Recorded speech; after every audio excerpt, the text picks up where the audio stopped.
Warning: the following podcast show that you're about to listen to will include explicit language and content in which you, the members of the audience, may find offensive.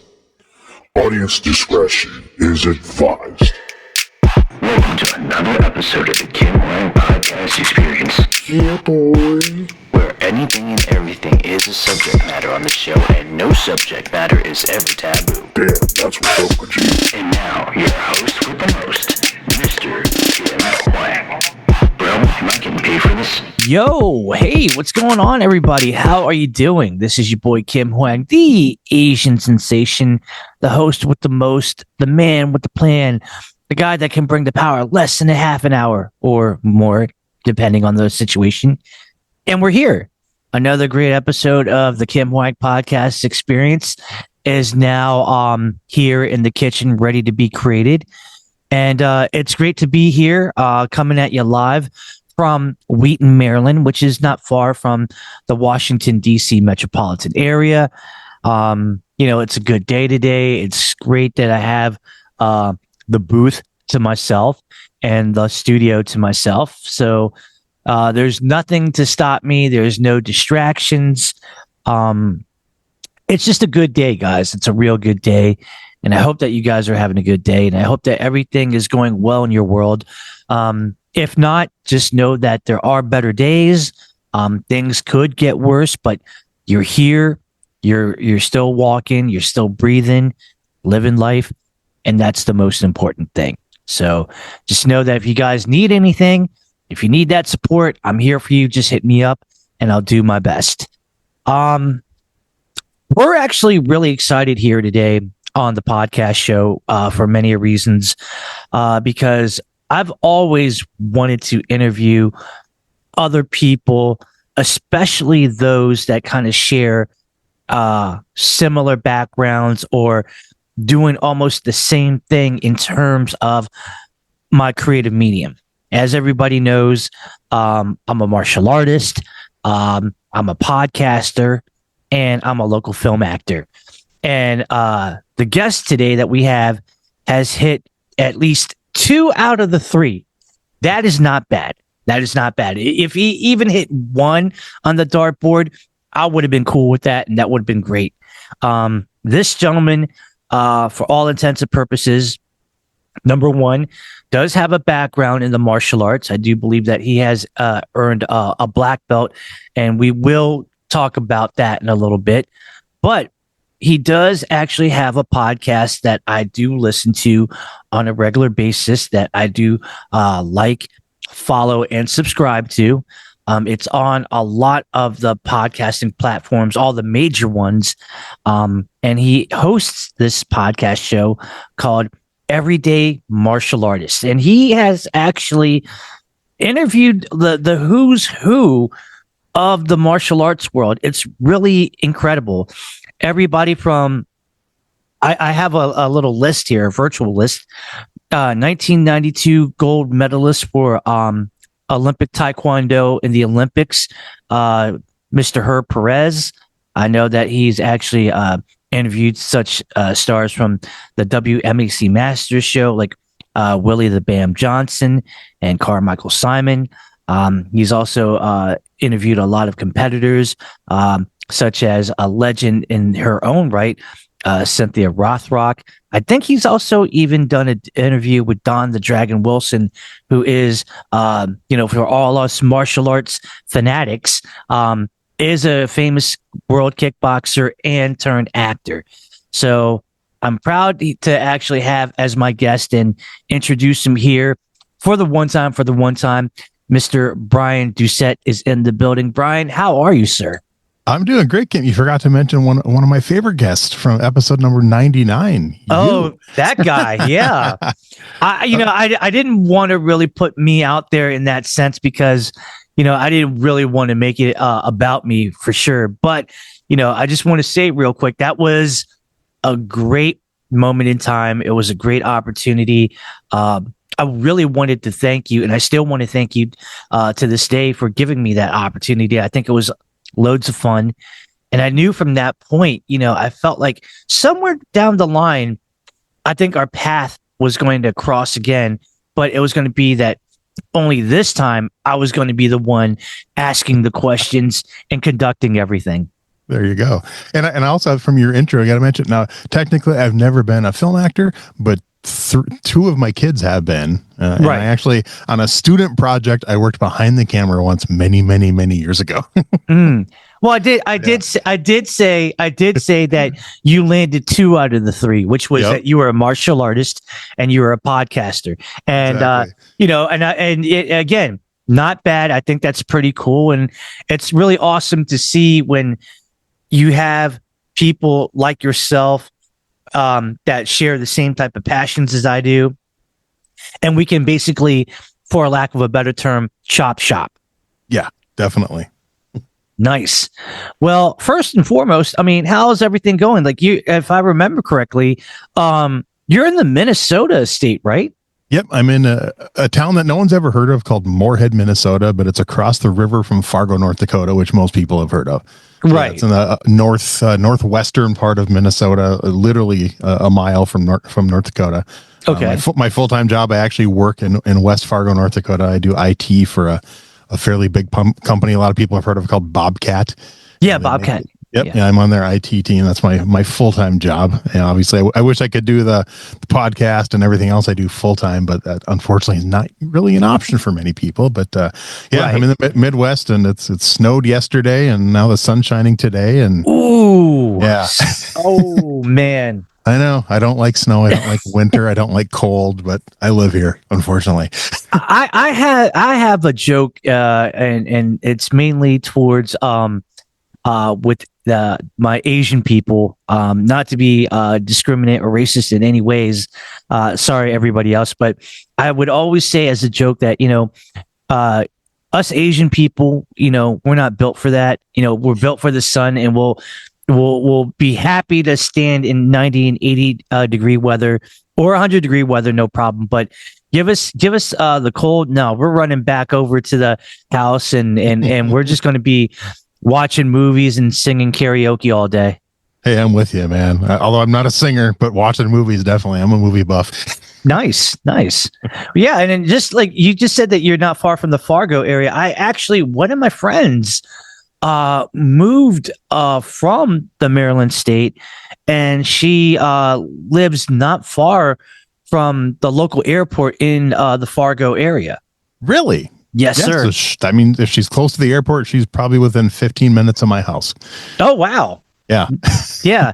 It's a transition, being from a Maryland girl to now, technically she says she's a Minnesota girl because it's like within the borderline or something like that. Mm-hmm. But, being that transition, it's kind of difficult in a sense because, she's going 1 hour back.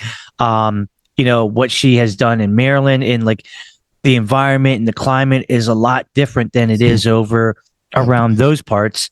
So she's trying to transition her life in a new area very well. But she said, give her some time. By the summer, she might be okay. The summer is when the mosquitoes come out. So, yay. Oh, nuts. Yeah. Well, I'm excited for this. Let's go ahead and do this. Let me know the bell's rung and we're about to go into the ring and fight. So, let's start it off. I mean, have you always grown up to be a Minnesota kid originally, or were you like from somewhere else before precursor Minnesota? So I was born in a very small town called Little Falls, Minnesota, which some people may have heard of. If they're history buffs, it's the hometown of Charles Lindbergh, the famous pilot. That, flew across the ocean to Le Bourget, France. Yep. I actually went to Charles Lindbergh Elementary School. Ooh. I used to spend my days in the summer playing in Charles Lindbergh State Park. Mm-hmm. There's a big museum and stuff like that around there. I grew up literally a block from the Mississippi River. I used to walk there and, skip rocks and make rafts when we were kids and stuff. So yeah, I grew up there. I always knew I wanted to get out. Literally the only reason I decided to go to college was to get out of my hometown. I did not want to be in a town of 7,000 people the rest of my life. I needed bigger areas. And so I went to college up in this area. And so pretty much I lived in Minnesota all of my life minus 1 year in California. In 1996, I actually moved to California specifically to train in American Kempo. And my fiance at the time, now wife, hated California and said, if we're getting married, you're moving back. I will not live here. So I made the decision and, and I moved back. But yeah, pretty much a Midwest kid. But that year in California spoiled me. And every winter, I miss it extremely. I understand that. So did that make you, like, way back in the day growing up, were you like a very outgoing person? Were you a person that was just like a very creative person? Were you a person that was very athletic? What was your kind of lifestyle back then? I was very shy, which no one believes. I mean, honestly, through high school, I was probably the shyest kid in my high school. No way. I had my small core group of friends, that a lot of them I'm still friends with to this day and still talk to and stuff. But back then I was extremely shy. Except in a town of that small, not much to do. I mean, obviously we didn't have malls or anything. The closest mall was 30 miles away. I was lucky enough there was a movie theater 5-6 blocks away. So a lot of times was, me and friends going there with our 50 cents, dollar or whatever it was in the early 80s. And go, I remember, we had a movie theater that had one screen back then. Now I think it has 3, but it had one screen. And there were times I remember standing in line to go to movies. Sorry, one sec. My dog just started barking. Oh, I love dogs. I know, me too. But I remember literally standing in line to see movies like Raiders of the Lost Ark and the original Annie and Last Starfighter and things like that. And, so a lot of movies. Got into video games at a young age when my dad one Christmas bought our family an Atari 2600. I got playing stuff like, Pac-Man and Asteroids and Galaga and all those fun games. And a lot of bike riding when I was younger. Was never super athletic. Never thought I could be. I played basketball. I think I tried basketball. I tried baseball. Martial arts was my first real big foray into it. And that's, that was June of '84. That was when the Karate Kid came out. I watched martial arts movies as a youngster. I watched Bruce Lee. I watched Kung Fu cinema, but I never thought it was something I could do ever. I'm like, no, I can't. I'm the little overweight kid that gets picked on. I can't do martial arts. And after seeing the Karate Kid, watching this movie, I'm like, God, if this kid Daniel can do it, maybe I can. And as we're walking out of the movie theater, local Tung Sudo school is standing in the lobby handing out free passes. Nice. And that day changed my life. So yeah, that was that. But I mean, I like I said, when I mentioned, you seem surprised, and I mentioned I was shy. I always tell this story. In 10th grade, we had a mandatory speech class we had to take, where every week we had to get in front of the class and give speeches. Right. I literally skipped every one of them because I would not get. I mean, if I got in front of people, I froze. I just started shaking. I could not do it. And it was a week before the semester was up, and the teacher pulled me aside, and she's like, if you don't do your final speech, I'm going to fail you. I'm like, I don't care. And she goes, no, this is a required class. If you fail, you don't graduate. She's like, you have to get up tomorrow and do your speech.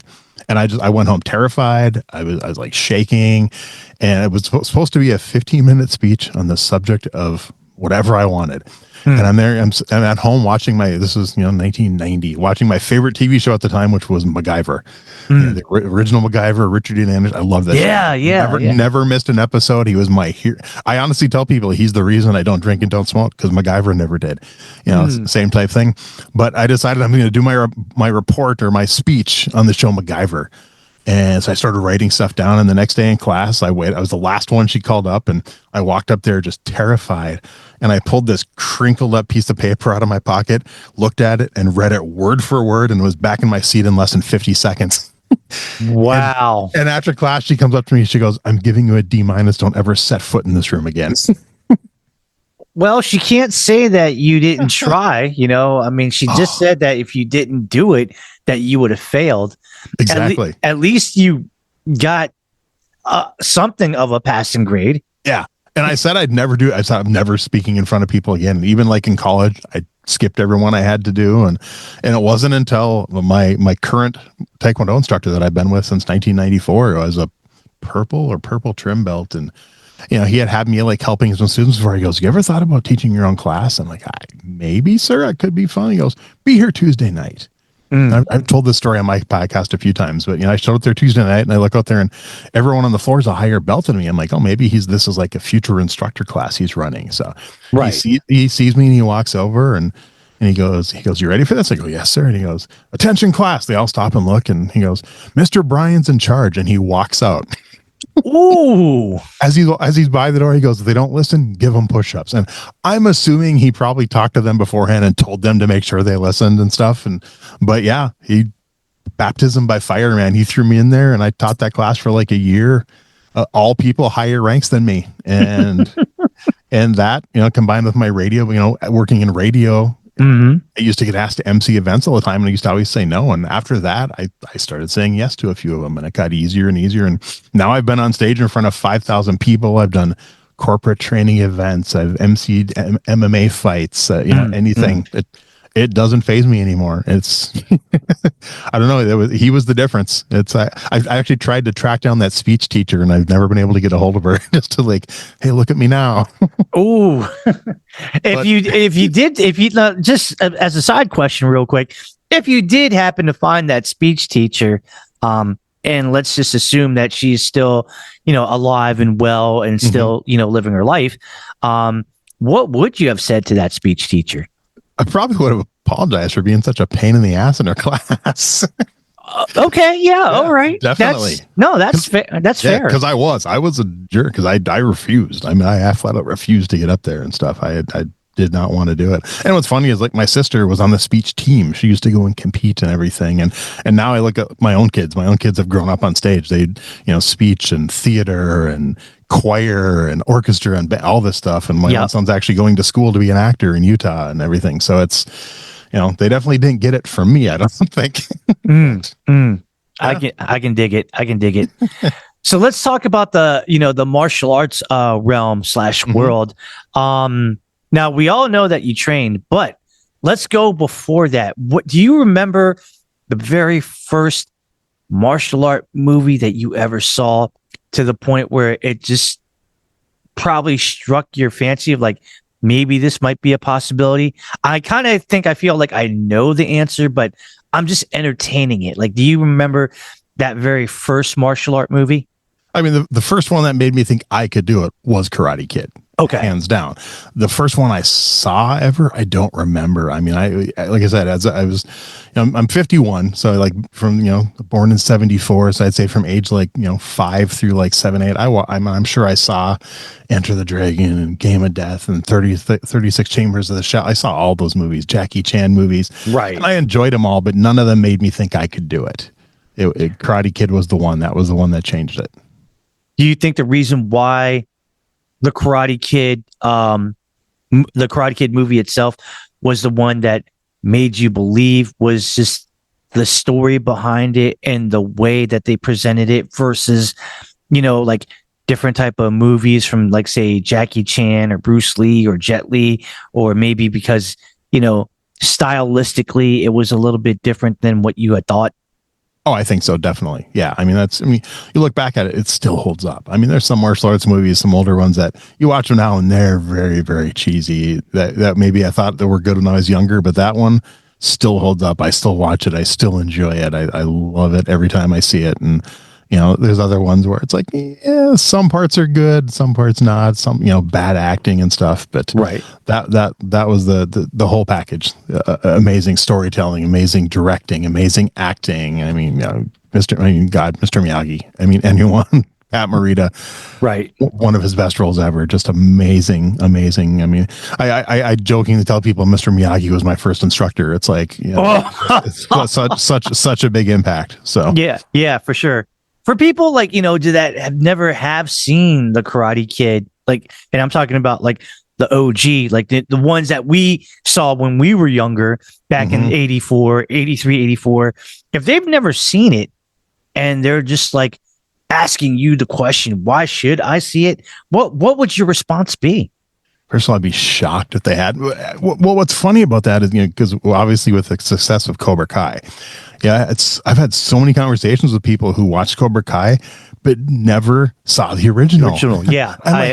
First of all, you're missing so much by not going back and watching it. Right. It's just, I'm lucky enough that my kids and a lot of their friends grew up loving obviously great parenting from, me and their other parents that grew up and watching those 80s movies. Oh, God bless them. Yeah. My kids would take an 80s, 90s movie over a current one, probably 9 out of 10 times. We love watching, I'll sit down with my daughter and watch, Say Anything or The Breakfast Club or The Karate Kid or, we have coming up next week, I think. Molly Ringwald is actually going to be in Fargo doing a special showing of The Breakfast Club. And my daughter's like begging me to bring her, but I think she has play rehearsal that night and I can't make it either. And then there's 2 weeks after that, they're doing a screening of The Outsiders and C. Thomas Howell is going to be here, Pony Boy himself. And it's oh no. Yeah, I know. And my daughter's like, I want to go to this. So yeah, I mean, it's weird. I mean, if a kid nowadays, I think if a kid nowadays hadn't seen it, it might be hard to get them to see it. I really do. Right. They'd have to want to. I don't think I could, first of all, most kids nowadays aren't going to listen to an old guy who tells them to go watch, okay, boomer. Yeah, right. Yeah, yeah. So I think it'd be hard. I mean, maybe if their parents got them to it, but yeah.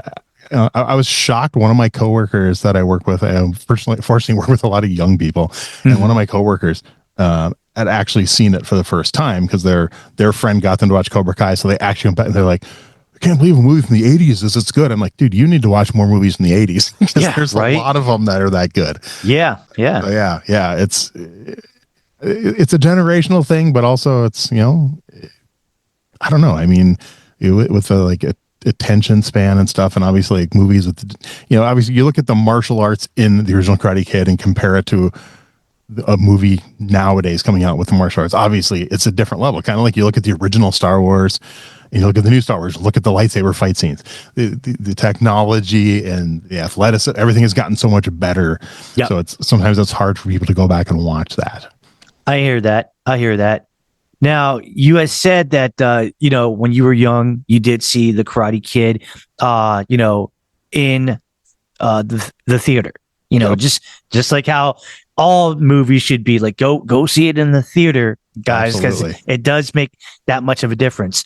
You got out and there was a martial arts school, a Tong Sudo school, that was advertising their school and said, hey, this is our school. Let's, go ahead and check it out.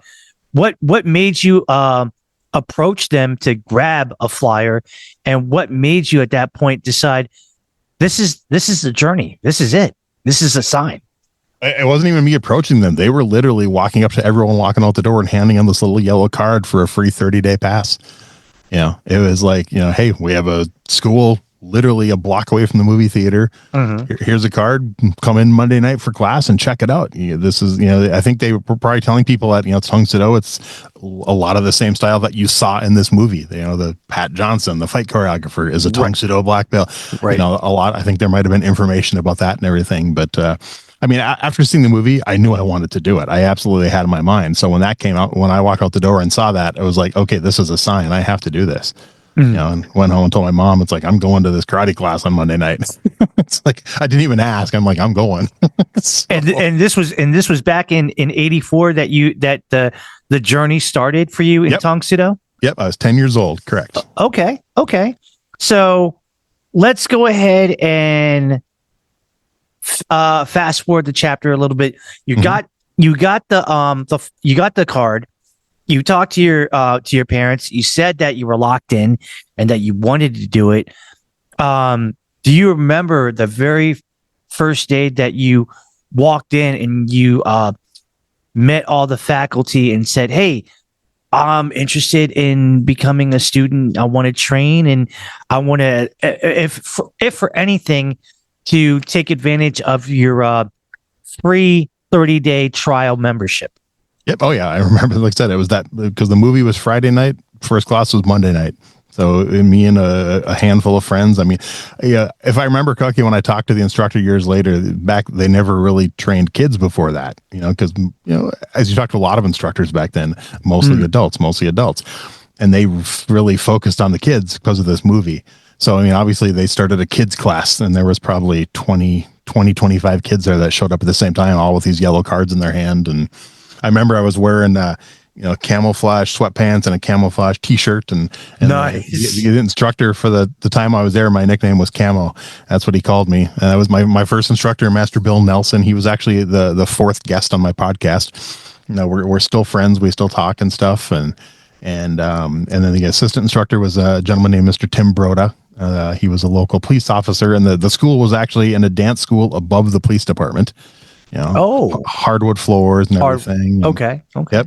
And I remember that first class, we learned some of the Korean terminology, haramaki, and they taught us some of that stuff, low, wide stance and low blocks and a few kicks. And back then they didn't have kicking targets. We were actually kicking like X-ray sheets from a hospital. Yep. Like the clear ones. Yep. Exactly. Yep. Yeah. I remember those. Yeah. Yep. Yeah.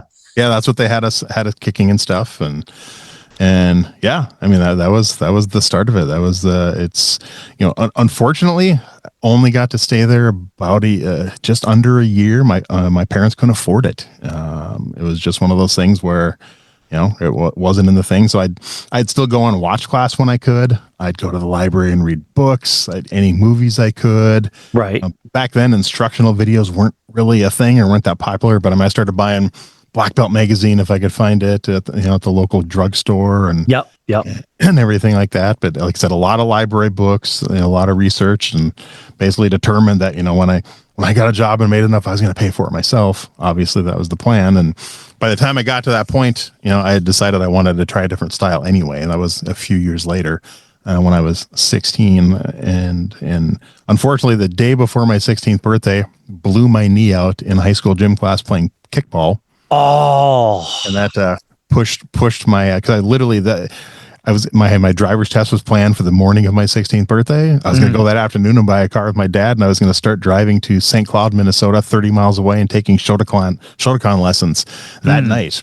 And blew my knee out, and that pushed that plan back about a year, unfortunately.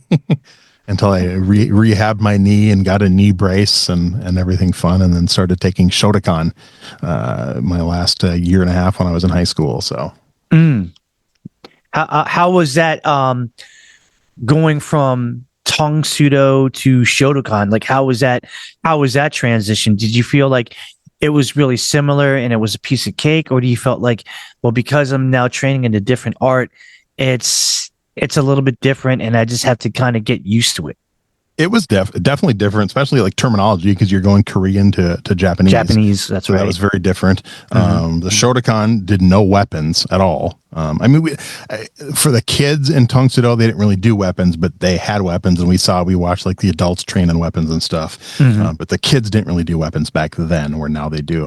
But so I noticed that was the difference. It was, Shotokan, it was karate, it was empty hand. They really focused on that. That was the first time I ever saw a makiwara board. The Shotokan instructor had a makiwara board, and of course I thought that was cool, and I thought I'd make my own, and did no research on it, and just went and took like a 2x4 and wrapped twine around it and started punching it in my backyard. So probably not the smartest way to do it, but hey, I was a kid. Kids are dumb. So, yeah. That instructor, Mr. Tim Keel, and both of them, Bill Nelson still teaches Tong Sudo, actually in St. Cloud, not in my hometown anymore. And Tim Keel, he was my 17th episode of my podcast. He still teaches Shotokan in St. Cloud. I don't think it's the same location anymore, but he still teaches Shotokan.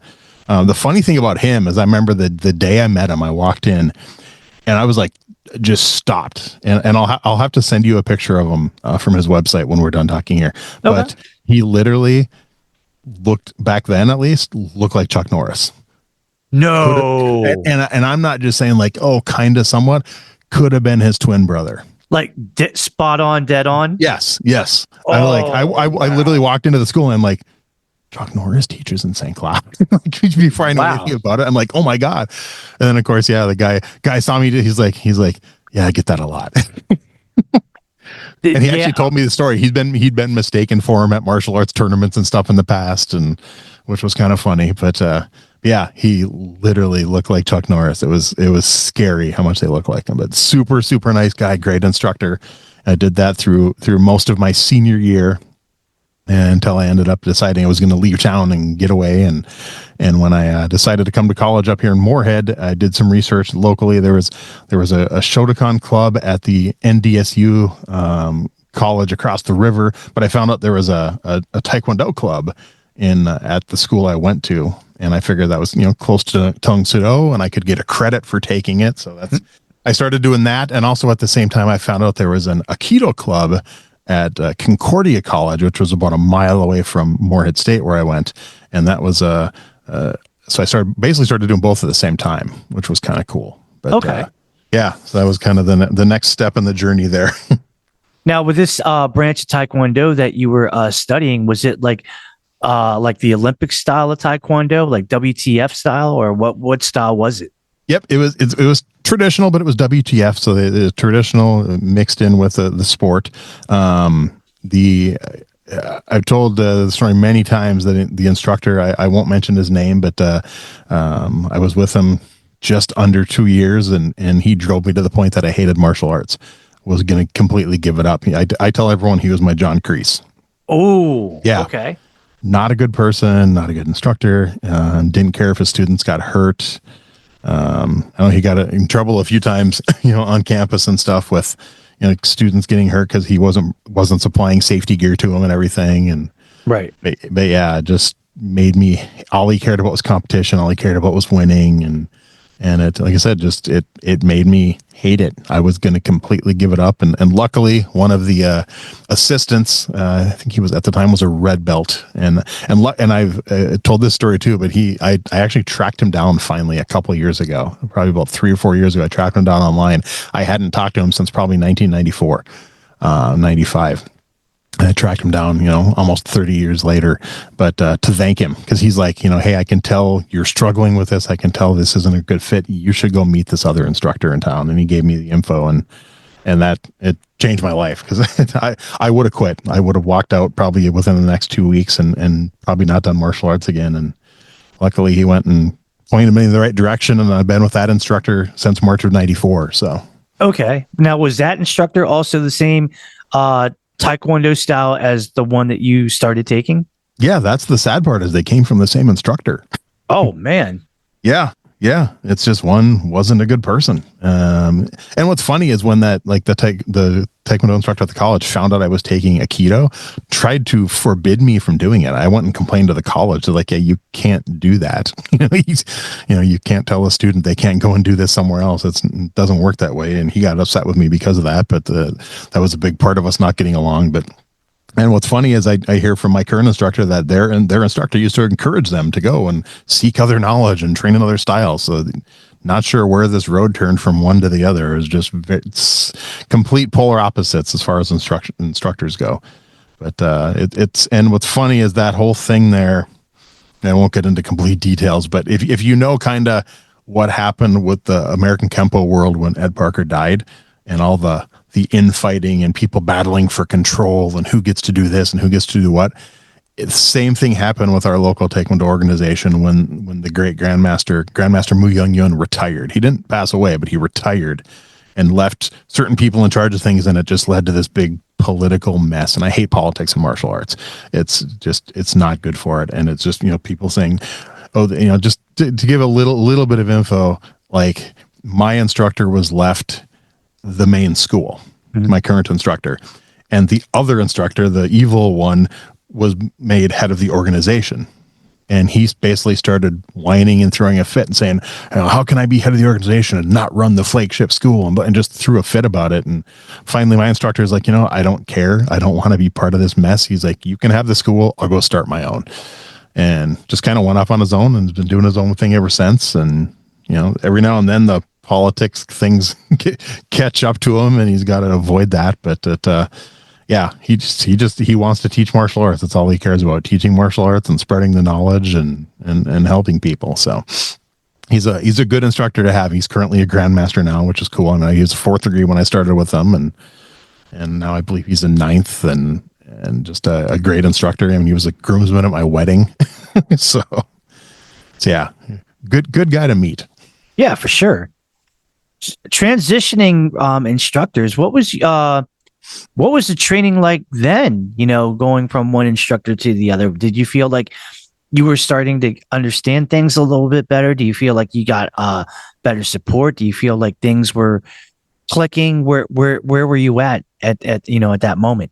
All of the above. The first thing I noticed was that the other instructor because he was teaching through the college and had bigger classes, had, I think, watered it down and wasn't teaching all the stuff he should have been for the belt levels. Because I remember telling my instructor is like, when I switched schools, he's like, where are you currently at? I'm like, I'm here, and this is the last take. And he's like, so you haven't done this or this yet? I'm like, no. He goes, this is supposed to be in this belt, and this was supposed to be in this belt. And this instructor was leaving them out. But as far as just the different teaching style, I remember the first day I walked into my new school, and I knew nothing about it. I'd never met the instructor. I talked to him on the phone one time and said I wanted to come watch a class first. And I walked in, and at the time, I think he only had at that class, 6 or 8 adult students.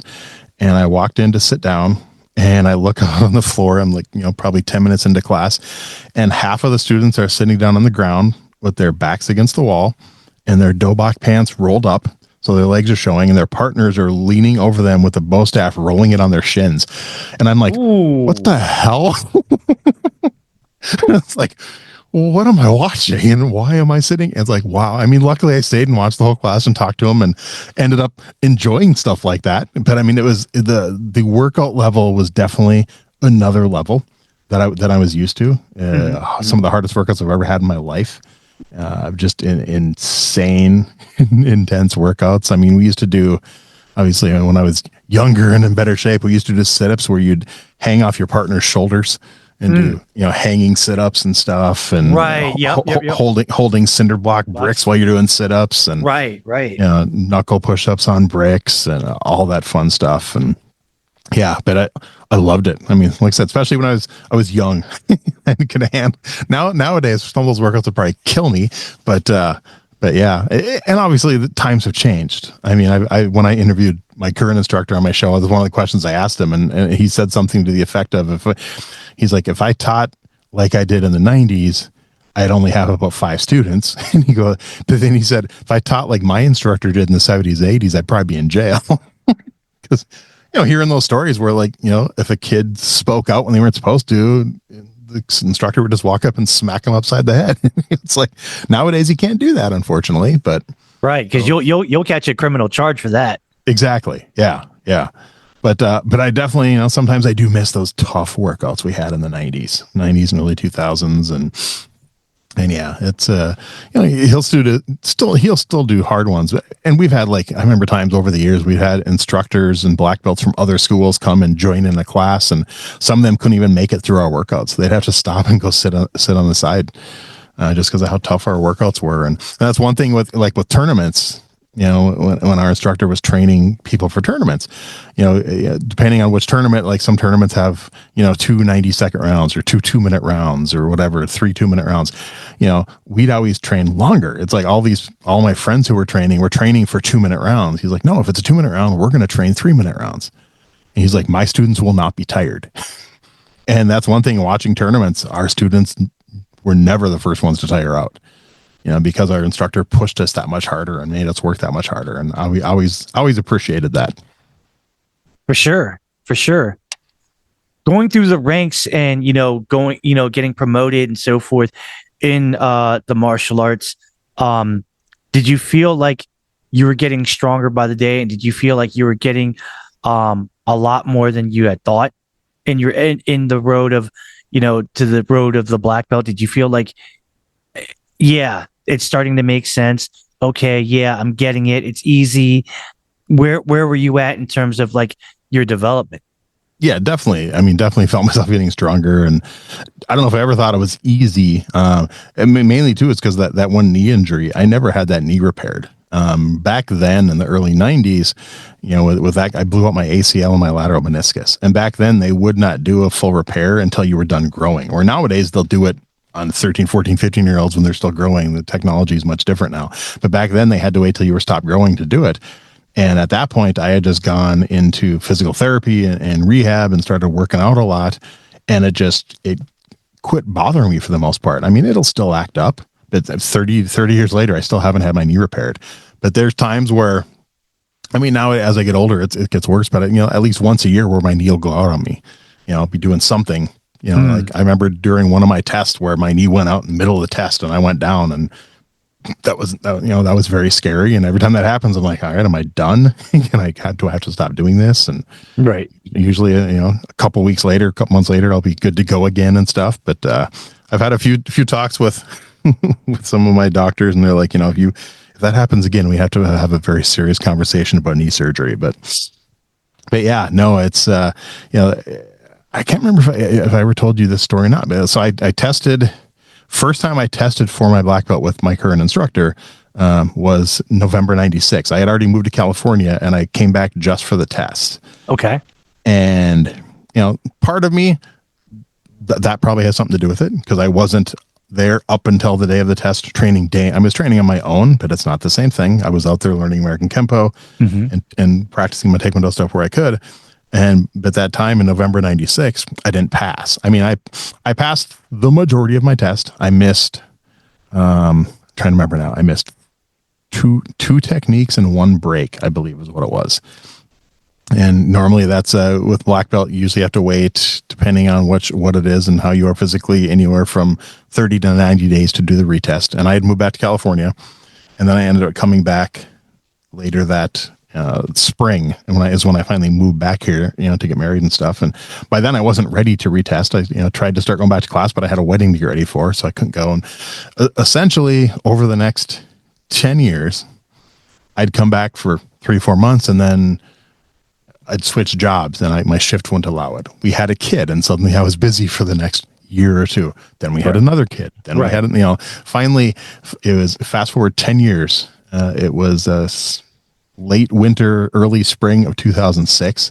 I'd been going to class, like when I got all my kids to join class. Whenever they went, I'd come and help with the kids class, but it was obviously hard to stay for the adult class because I had to have my kids home and get them to sleep and stuff. And I finally told my instructor, I'm like, sir, this is the year.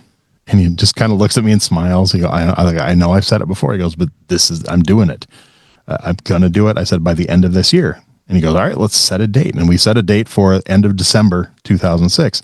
And basically over the next 7 months, I worked my ass off. I started working out 7 days a week. I'd go to the local gym, like Anytime Fitness, every morning at 4 a.m. And then I'd go over to the Taekwondo school and work on whatever, hit the bag for like another hour. I'd go to class that night.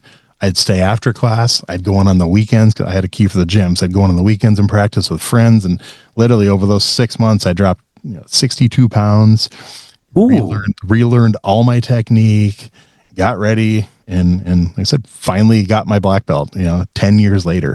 It was a long journey. It was definitely worth it. It was a long journey. And technically I didn't pass that time. I missed one break. That's all I missed was one break. Okay. And I did it 30 days later. I got the break, but it wasn't the same break I missed because the first time I missed head break, one brick. And that one I actually got on my test the first time. Right. So I think it was a punch break, and I actually think I fractured my knuckle doing the break. That's why I didn't get it, but ended up getting it 30 days later. So yeah, but it was it was kind of cool. I mean, obviously my instructor was a huge part of it, and he actually told me afterwards, he's like, of all my students that have said they'd come back, he's like, you're the first one that actually did it. He said, I've had so many students that have left and like come back for a little bit, come back, and you're the first one that actually did it and followed through, which was kind of cool. That meant a lot.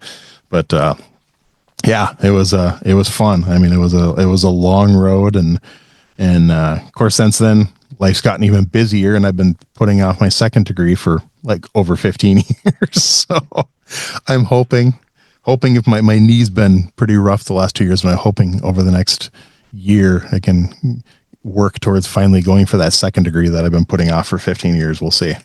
Right on.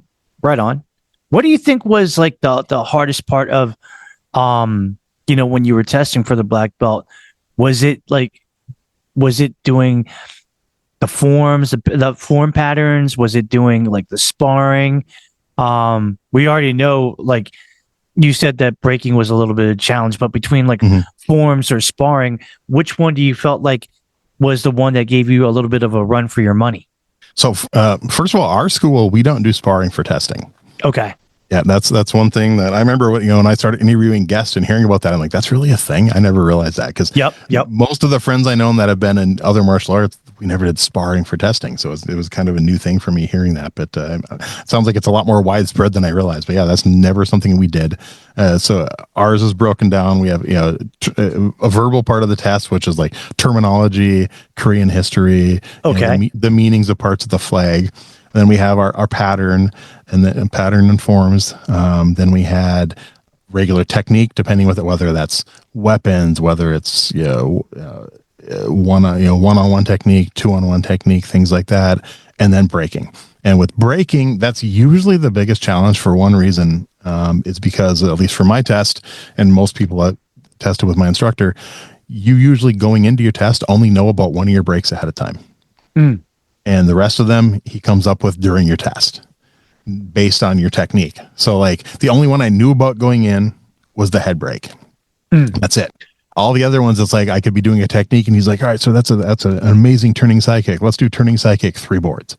Like, all right, yes, sir. Or, sir, that was a bad backspin. Let's do backspin 2 boards. Kind of depending on how things went is how he picked. Like I had to do like dropping a board in midair and punching it. I had to do dropping a board in midair and snap kicking it, a sweeping backspin break, converging turning sidekick roundhouse break, different things. I think one of mine I had to do between the 2 black belt tests, I did like 22 breaks over the between those two tests 10 years apart. But I had like ridge hand, I think 2 bricks, and forearm 3 bricks, and the forearm 3 bricks was probably the easiest because I had actually done 6 before, but he wasn't going to give me more than the other 2 that were testing the same time as me. So gotcha. He just basically gave me 3 and said, this is a giveaway. Obviously you're going to get it. But so yeah, but for me, my least favorite has always been pattern. And for black belt, for our first degree black belt, our instructor does something that so far, at least through all the people I've interviewed, I've never heard of another instructor in doing this. And a lot of them have cringed when I've told them about it. So we have our first 8 patterns, for our first 8 belts.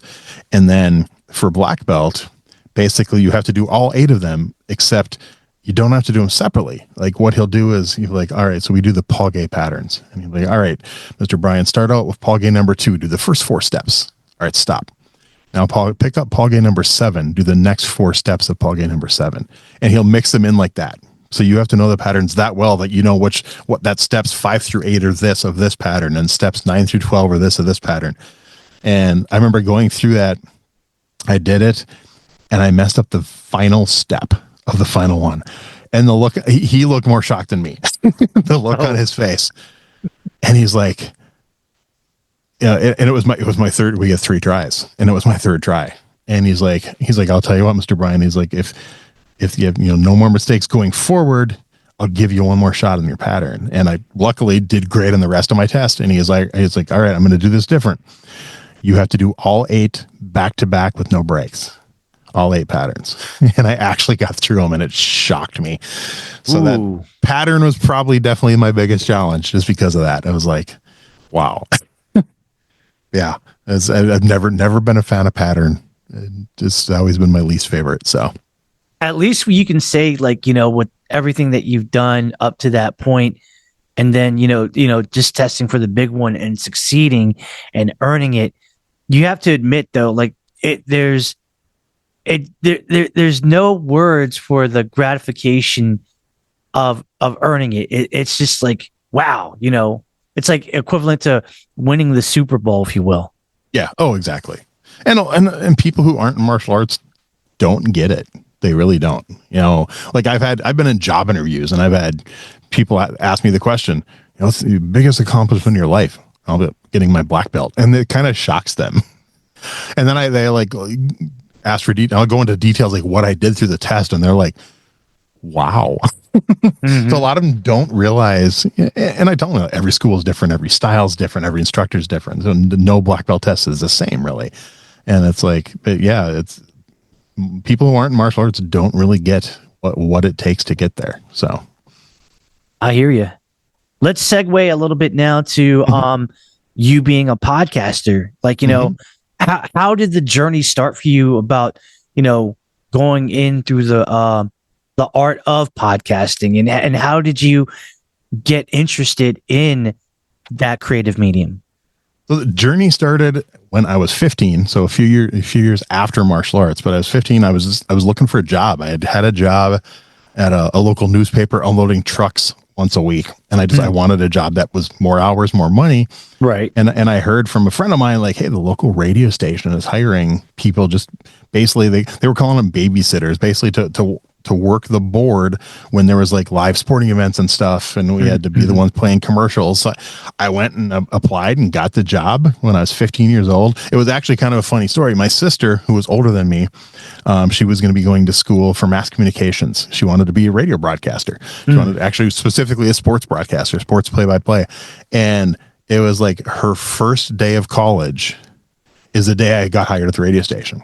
So me being the smart ass little brother had to call up my sister, like, hey sis, how's it going? How's college so far? Good. What are you going to school again for? Oh, to work in radio. Oh, cool. I just got a radio job. Being the smart ass little brother throwing it in my sister's face. She's like, what? Wow.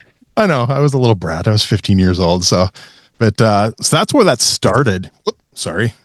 I just knocked off my pop filter. There we go. You're good. You're good. Sorry about that. It's all good. My hands get animated when I talk sometimes, but yeah, so that's where it started. And I fell in love with it. You know, initially we weren't allowed to talk on the air. You know, the station owner didn't want us young kids talking. But what's funny is back then you actually had to have a license to work at a radio station. You had to get an FCC license for it. So somewhere in a box, I still have my laminated little yellow FCC license that I can't remember how many years later they got away with that. But it was cool about that was like we had, you know, our local mall, not local, but 30 miles away. There was a radio station like under a glass, like in a bubble almost. That you could see the DJs broadcasting, and we'd go there as like, you know, 16-year-old big shot teenagers and flash this card like, hey, I'm a DJ, and they'd give us like a tour of the radio station and stuff and give us a t-shirt, which was kind of cool. But yeah, no, it became so much fun. And, you know, a couple of the DJs, like if they knew the owners were out of town, they'd let us talk on the air. They'd train us and be like, all right, you know, we're going to teach you how to record the weather, or we're going to teach you how to do this. And I just fell in love with that.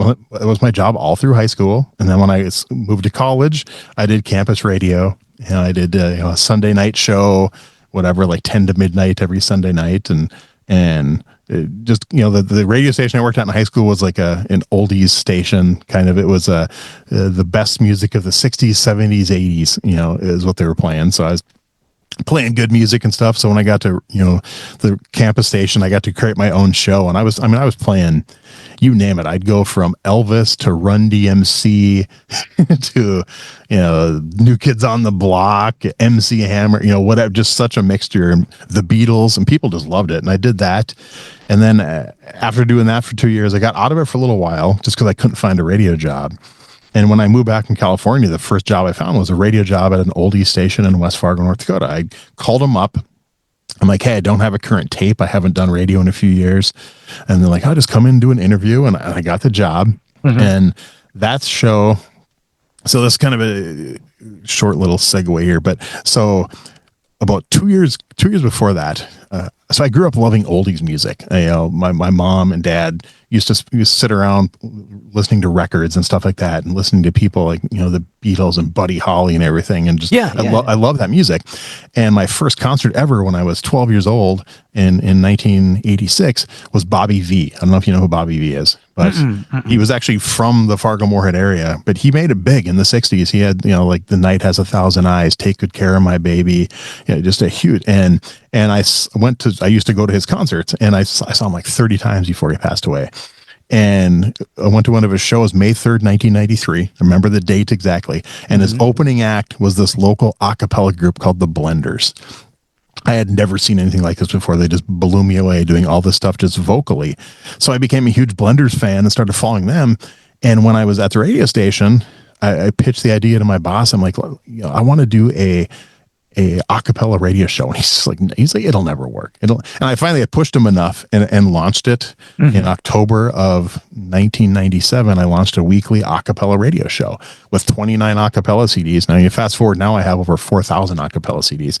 But what's cool about that is about a year later, that station ended up changing owners, changing formats, and they were going to cancel my show. But I found a station 100 and some miles away in my hometown that were willing to carry it, but I had to syndicate it. So I had to learn how to do syndicated radio. So I actually set up a studio in my house. so I could record the, and initially was sending it to him on cassette back then. Oh yeah. Yep. Until I got a CD burner and started doing that. But then of course, over the years, I got more stations to get the show and stuff. And that, I'll get there in a minute, but that kind of led to the podcasting because I had a home studio. Mm-hmm. Another thing that happened with there is because of my home studio, I had a friend of mine who was a business owner. He's like, so you could record stuff in your house? Like, yeah. He goes, so like if I wanted you to do my commercial, I'm like, sure. And that actually in late 98, early 99 led me down the world of voiceover. And I started doing professional voiceover. I've been doing professional voiceover now over 25 years. I have clients all over the world. I've done stuff for like Choice Hotels, Meijer grocery stores. I've had stuff on Spotify for Toyota. Clients all over the U.S. and other countries. I've done e-learning stuff and all kinds of projects. And so over the years, I upgraded my studio to have better quality because of that. I want, professional voiceover, way different than local radio and stuff. And when podcasting came out, I thought about it, but it was never really, I just didn't have the time. I was right when podcasting came out around 2006. Well, that's when I was going back and getting my black belt and, just had another baby and it was just crazy busy. So I kind of put it aside. And over the years, I thought about it. And it wasn't until COVID hit. But what's funny is that the martial arts one is actually my third podcast. So my first podcast, as I mentioned, all my kids are involved in theater. Mm-hmm. So I initially started a local theater podcast where I just go to local theater productions and review them. And I did that for about 80 episodes. Okay. And it just got to be, I tried to find a co-host. A show like that is just, it's not cool to do, reviewing a show by yourself. And it just basically sounds like you're reading a review on the air. It's just not that good. It's not as good. Right. So my second podcast was actually my a cappella podcast. That's been going, the longest. That one's almost 250 episodes. Would be closer to 300, but there was a whole legal battle type thing with music rights. But I had done some research and found out that I got a friend who's an entertainment lawyer. I'm like, hey, because I thought about doing a cappella podcast years ago, and it was like paying the rights for the songs. There's no way I could afford it. And I went to him and I said, well, a lot of these a cappella groups are independent. They own their own rights. I said, if I get their permission, if they're cool with it, can I play them? He's like, absolutely. So I just went and started reaching out to all these a cappella groups I knew and like, hey, I'm thinking of starting this podcast. I want to do this. I want to do this. And they're like, yeah, no problem. So I have permission from like 150 a cappella groups to play their music for free, as long as I don't make a profit from it. So that was the first, I started doing that podcast. I actually recorded 45 episodes of that before I launched it because it's a short one. It's every week I play 3 new original a cappella songs from 3 different artists. And so it's quick, it's like anywhere from 9 to 15 minute episodes. So they're a lot easier to record than my martial arts one. And to back up a little bit now, every radio station I worked at, starting with that one in 1997, I pitched the idea of a martial arts talk show. Every one of them. None of them thought it would work. They always like, no, it won't work. And, I had names. I went through different names over the years. I originally had one that was going to be called Martial Talk Radio. I'd even talked to the guy who did the Martial Talk online message board and got his permission to use the name. And then when MMA was getting big in the 2000s, I had Ground and Pound Radio. We were going to do that. And that one even had 15 guests lined up, had 5 sponsors lined up, and the radio station still would not let me do it. So I kind of, that was back in 2011 was the last time I tried it. So finally when COVID hit and I had this other podcast going and everything was going, I'm finally like, I think I could probably do this. So I started doing the research. I started reaching out to possible guests because I wanted to make sure. I said, if I'm going to do this, I want to be ready. Because I've talked to a lot of podcasters that just, they try to do it week to week and you fall behind, or they do it in seasons. Like I've never taken a break. I've never missed a week. Like when I did my show, I had 25 episodes fully produced, recorded, and ready to go when I launched the first one. And I've always tried to stay ahead. Like right now, I'm recorded through April 17th or April 24th. So I'm over like 6 weeks ahead right now. I need to edit them still. But yeah, so I started reaching out to whether it's people I knew, people I didn't know, people I'd met over the years. And I'm like, if I can get enough people to say yes and show interest, I'm going to do this. And I even warned the first few. I'm like, if I don't get enough, no one may ever hear your interview. I mean, I'll send it to you when I edit it. But I said, if I can't get enough interest and keep this, I said, if I can't do at least a year, I'm not going to do it. And they were all cool with it. They're like, yeah, I'll take the time. I'll do the interview. And if it doesn't work out, no big deal. I'll just post it on my website if I have to. And I remember the first, 15 people said yes pretty quick, and started doing the interviews and getting them ready. Cause I think I started doing the interviews in June, and the first episode launched that March later. Right. So it was, 6, 7, 8 months of prep time. Bought the website, got the logo, found someone to do the original theme music for me, and just had everything ready. And initially my first episode was supposed to launch 1 week sooner, but that was a whole thing. And we can maybe tell that story off air, because that was, unfortunately, that episode has never aired. Unfortunately, the person, it's a long story, not really long, but yeah. But yeah, no, I was lucky enough, like, my first 10 episodes, obviously I decided when I was going to do the show, I wanted it to be different than a lot of the other martial arts podcasts I heard. I didn't want to go just after the big names. I wanted the instructors down the street. I wanted people that no one's ever heard of. I wanted the everyday martial artists. I wanted the mixture, but I also wanted some of the big names. So like I said, like my first episode was Tom Bleeker. I had interacted with Tom online many times. Amazing author. I mean, he wrote the book on Bruce Lee, Unsettled Matters, and he's wrote the biographies of like Benny the Jet and Donnie Williams and all these people and Rick Avery and just kind of asked him. I said, "Hey, I'm thinking of doing this. How'd you like to be my first episode?" And he was like, "Sure, why not?" And we did it. And of course, he put me in touch with some other people, and then I reached out to some other martial arts podcasters. I think Andrea Harkins from the Martial Arts Woman podcast was my second guest, and Herb Perez was my third one. Herb I had met at a tournament at the Diamond Nationals in like 1991 or something like that, or 93. I'd met him, and I'm just like, "Hey, obviously you're not going to remember me," but he's like, "Sure, why not?" And then I mixed, I decided that, because of my acapella podcast, I put the word out to my acapella community, like, "Hey, anyone here do martial arts?"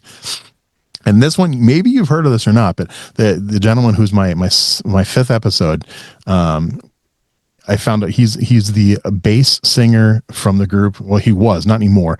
Rockapella, who used to be on the show Where in the World is Carmen Sandiego? Yes. Yeah.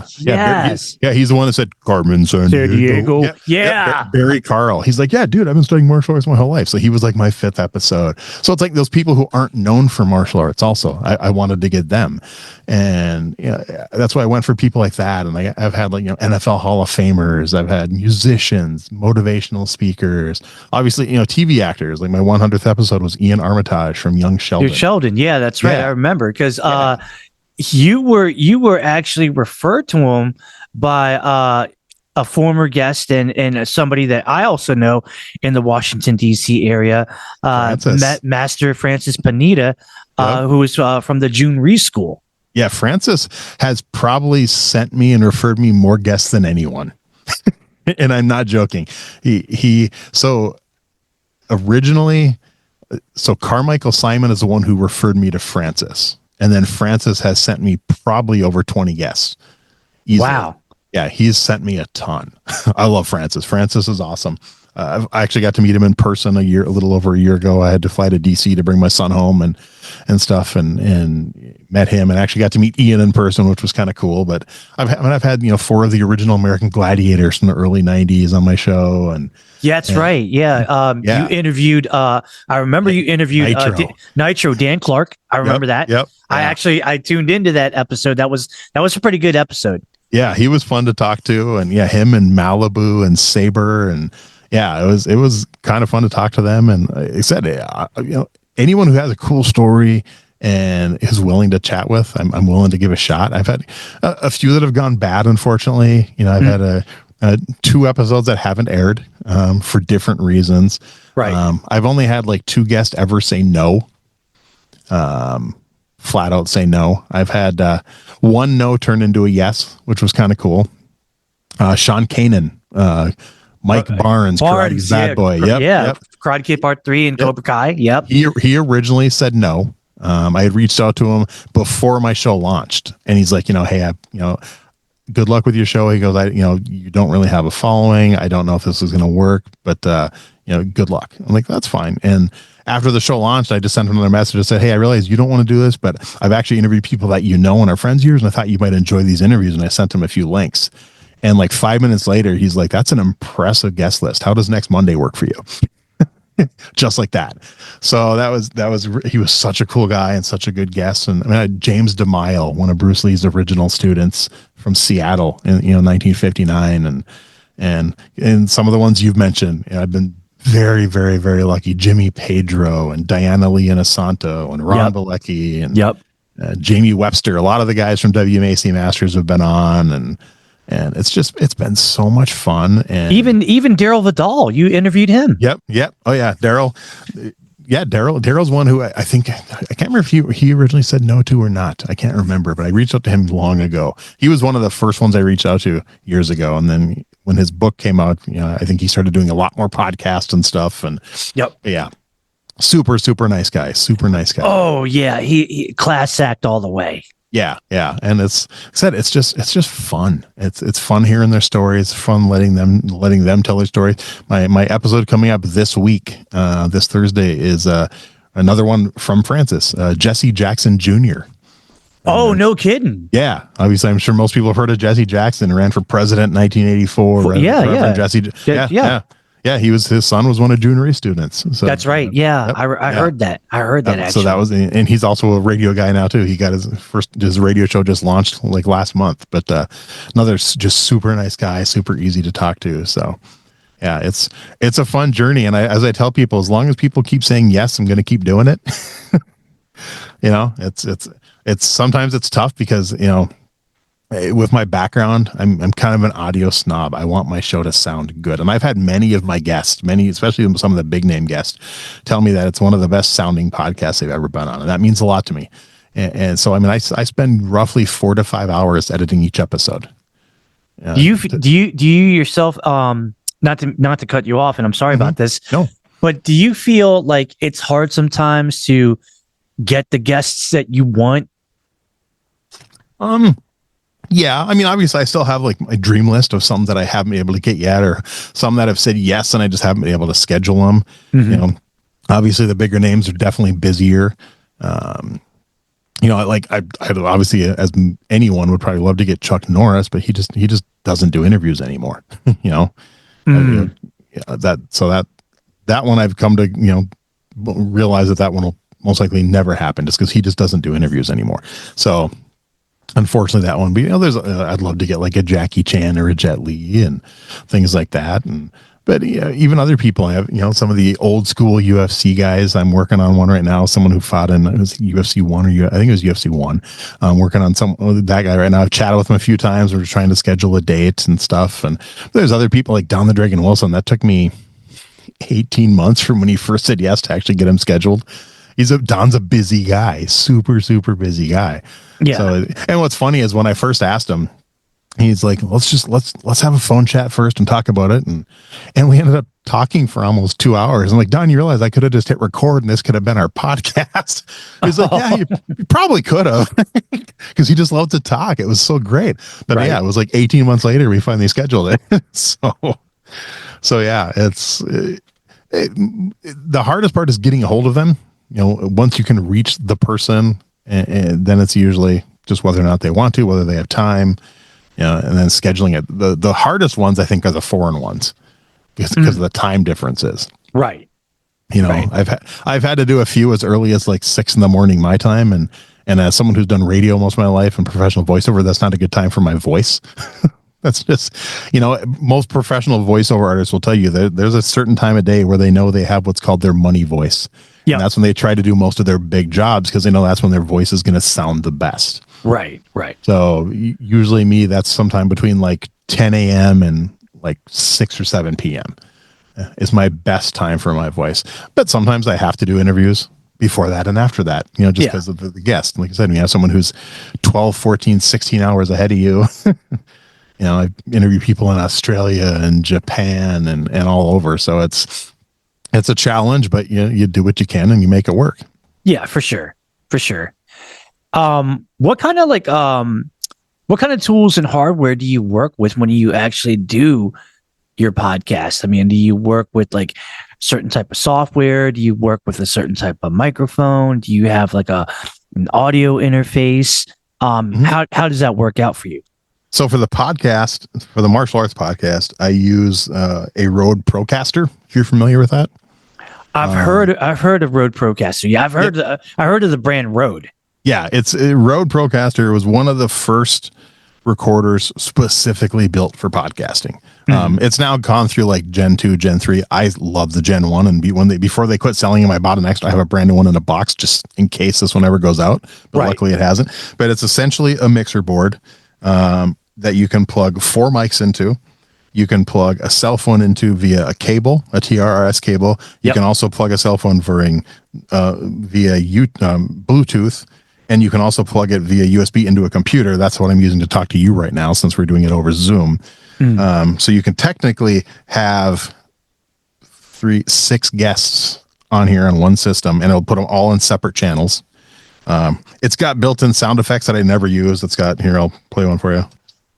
It's got like 8 different keys like that you can, I could actually like put my theme music on one of them. It's got fake laughter. I never use those. I just keep that turned down. But it records each channel separately. Yeah. So then what I do is I record it on here onto an SD card. I transfer it to my computer, and then I open up the channels I'm going to edit in Adobe Audition.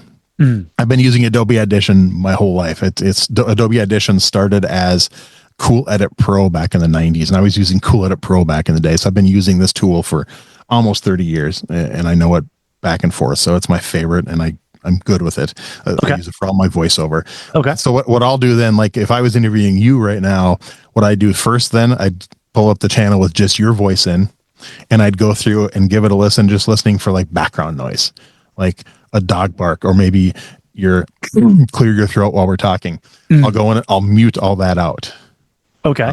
I can't actually delete it because I can't shorten the length of the channel, or they won't mix when I put them together. So I'll mute background noise that I can. Then I'll go through my channel and do the same thing. Like when my dog barked, I'll mute that out and stuff. Once I go through and do both of those, depending on how long the interview is, that's anywhere from a 90-minute to 2-hour plus process. I'll put them together into one channel. Then I'll do the overall edit. Well, that's where I'll take out like spaces and stuff and extra or whatever, and just try to make it sound smooth. And that's usually about another 1 to 2 hour process itself. Right. To make it sound good. And then I'll put it all together and make it one file and upload it when it's ready. But to mix in I have a template with like my theme music and my sponsors and intro and outro, and I just drop the interview into the middle of that and line everything up and let it go. So that's my main tool, is that. And then I use Adobe Audition, and my microphone is a Rode, what's it called? Can't remember what it's called. A Rode. Hang on, I'm look at my mic. Sure. I don't remember. It's specifically designed so Rode makes a few different podcasting mics. I got to look mine up now. I feel bad that I don't know it. Well, there's the Rode Pod mic, which is their entry level version, and mine's one step up from that. It's essentially like the same exact radio or microphone I used in radio all the years I worked in radio. Okay. That's actually technically an RE 350, I think. Okay. But I like the Rode one.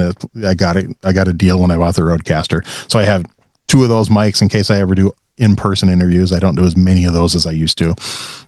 And then those are the main things. And then as far as the actual podcast, one sec, put that back on. As far as the actual podcast, now with the first podcast I launched, I actually went through a podcast host, and that was on, I think I used Spreaker on that first podcast. And then when I did the acapella one, I can't remember which one I used, and then I ran into all those issues and switched that to a different company. But with the martial arts one, that's the one I wanted to focus on. So that one I actually host on my own website. I don't go through like Anchor. I don't go through any of those. I don't go through Libsyn. It's on my own. So all the content is mine. Whereas like that, the host that had my acapella thing, when so the short version of the story is, they decided without actually talking to me that I was illegally playing music, even though I had rights from every artist to play it. So they just wiped out my whole show. I mean, luckily I had backups, but when I relaunched it like 4 months later, I had to re-upload all 200 episodes. Wow. Manually. Yeah. They just wiped them. Didn't give me a chance. I'm like, I have communication from every one of these artists giving me permission to play their music. So when I did the martial arts one, I'm like, yeah, no, I'm going to own this all. It's going to be on my site and everything. And so I just have my own site, and I use a WordPress plugin called, what's it? Power Plus or something. PowerPress. That essentially works as a podcast host. So PowerPress will basically, anytime I upload an episode and publish it, they'll push it out to all the different podcast apps, like the 20 plus, 30 plus apps I'm on. It'll just automatically send them out like an Anchor would or a Libsyn would. So that's kind of my setup, and I do it all in my voiceover studio. Now with my voiceover, I use a completely different mic, because with voiceover, you want to use a large condenser diaphragm mic, just because of the sound. Whereas for podcasting, you want to use a dynamic mic that cuts out background noise more. It's not as great vocally, but it still gets a really good sound. And that's what's used in most TV and radio studios. Whereas my voiceover mic is what's used in professional recording studios. For that, I use a Neumann TLM 103, which, for the price I paid for the Neumann, I could buy like probably 6 of these Rode mics. So nice. But it pays for itself. So that one's good. Let me ask you, this is a 2-part question. Part 1 is, I usually do my interviews either if I'm interviewing somebody that is like out of state or out of the country, I do Zoom. But if I can do in person, then I can do in person.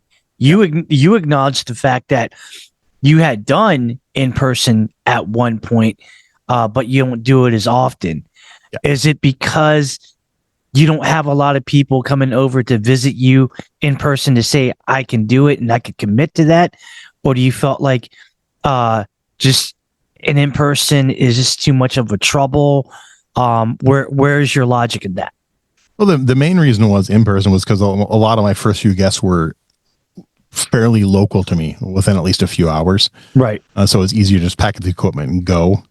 And then of course I started getting a lot more guests who weren't anywhere near me, and I had to find, so initially when I started, I used, Zoom, and then Zoom changed their free thing. So they put a limit on how much time you could use. I didn't really want to pay for it. So I switched to another tool that was really, really good. I loved it. And then they took away their free thing. Wow. So I found another tool. So for the last little over a year and a half, I've been using Riverside. Right. Riverside. Yeah. Riverside works really great. And that's the one I've used. Mine are probably 50-50 between Riverside and phone, because like I said, my Rodecaster, I can plug my phone directly in. It gets great audio. So a few times I've had a few guests where like they just didn't have good cell service, and I'm like, all right, you're going to have to use your computer. But normally I only like using Riverside if they have an external mic and headphones, because otherwise they're going to get that feedback from the computer speakers, and it's going to bleed in. It's going to be a lot harder to edit and make it sound good. Now, unfortunately, with like international guests, I don't have that choice. Usually it's harder to do it on phone, so we have to use Riverside and deal with what they have. So I've had a couple that have been challenging audio wise, but 99% of mine I get pretty damn good audio with. Nice. What do you think is the hardest part of, being a podcaster of your own podcast, specifically speaking, everyday martial artist? What do you find is the hardest part? For me, the hardest part is that, unlike a lot of podcasts out there, I do everything myself. I do everything. I schedule the guest. I do the interviews. I do the editing. I do the producing. I do the marketing. It's all me. And I've had other people, oh, you should hire someone to do the editing. Like, no, they don't. Other people don't know what I'm looking for in my head. Right. Like, oh, AI can do it. Like, no. This is something I enjoy doing, the editing.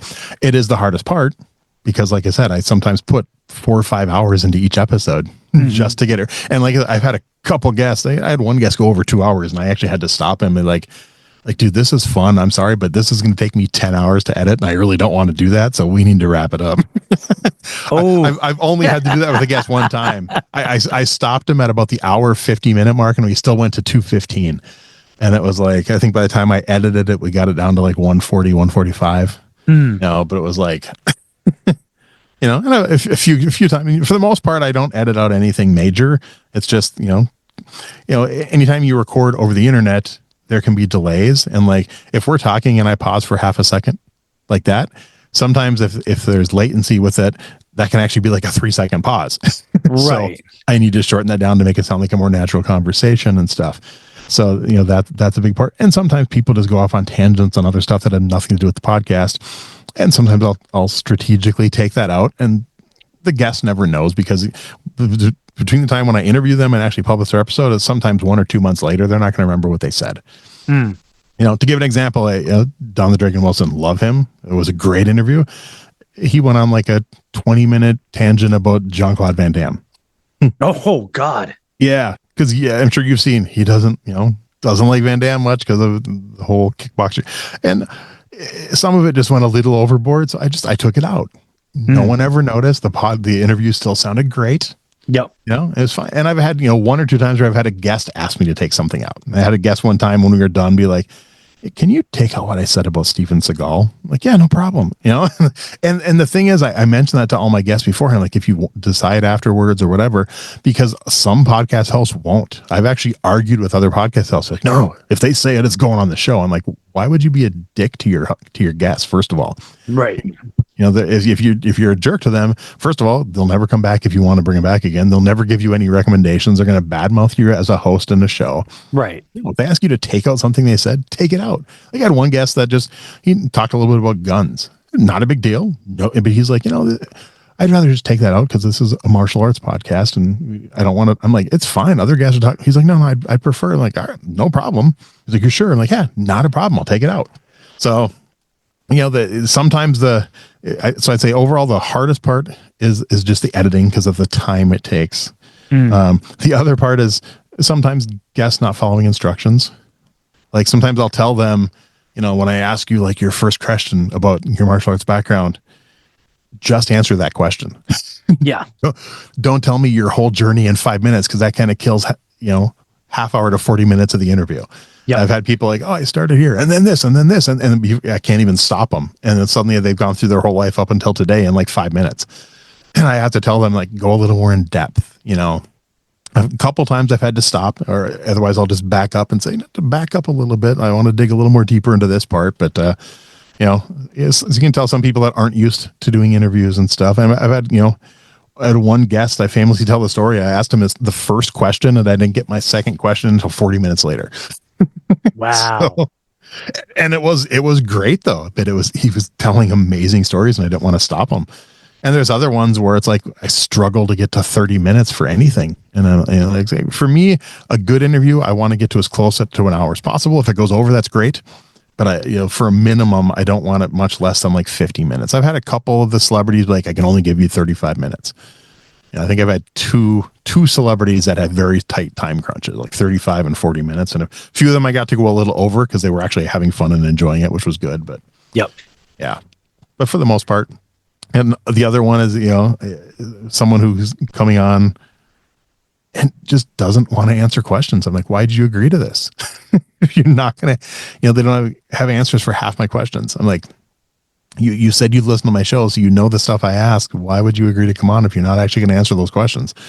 So there's challenges, but I've helped other people launch podcasts and stuff and guided them through it and tried to stop them from making mistakes. I mean, a lot of people get into it thinking it's a get rich quick thing or they're going to make million. I'm like, less than 1% of all podcasters actually make money doing this.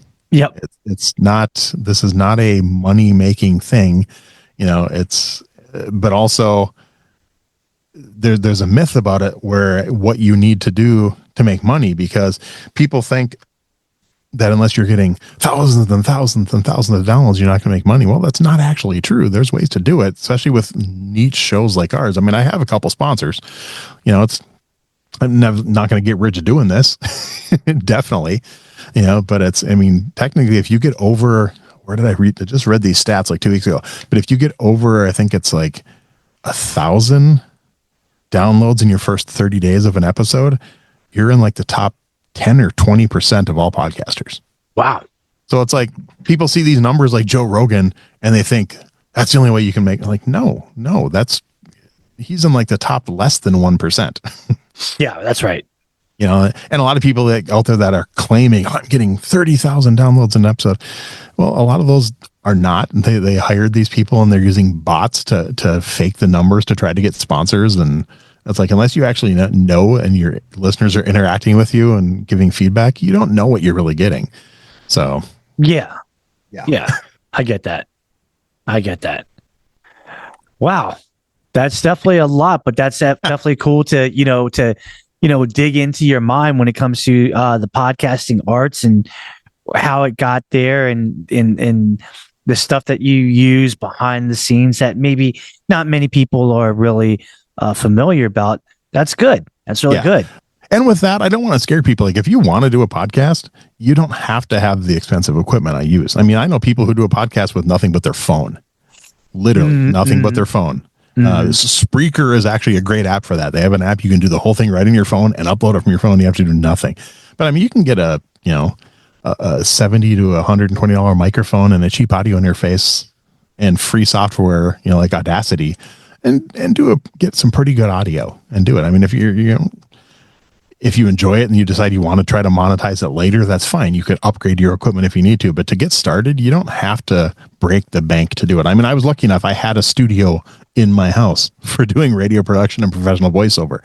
So, I just, only reason I bought the Rodecaster is because I know I was going to be doing in-person interviews. I know I was going to do stuff over the phone. Other ways I had to have a tool that did that. So there are other tools now that do that might be cheaper and stuff and better and everything like that. So, I mean, but I encourage anyone to, if you want to do it, but do it for the right reasons. Don't go into podcasting thinking you're going to get rich. Have a plan. You want it to be fun and also plan ahead. And unless you're doing a podcast that's going to, people are going to be listening to live and get complete current events. If you're not doing that, pre-record. I am minimum of 4 or 5 episodes before you launch. Because people think, I'll do this one, I'll launch it, and I'll do the next one. Well, what if your guest backs out next week and you don't have an episode? Well, then suddenly 2 episodes in, you're already missing a week. Yep. So you need to plan. You need to, I encourage that. Plan, do a lot of research. But if it's something that some people just, they don't care. They're doing it for fun and they know they have their 5 or 10 listeners and they don't care. That's fine. Do it that way. But if you want to take it seriously and try to build up an audience and things, just, definitely look into it more and spend a little more time doing the research before you do it. So, yep. Well, this is the part of my podcast where I invite my guests to do a fun activity, which we call the rapid fire. Okay. And the rapid fire basically is just that I'm going to ask a bunch of questions. They could be true, false. They could be multiple choice. They could be fill in the blank.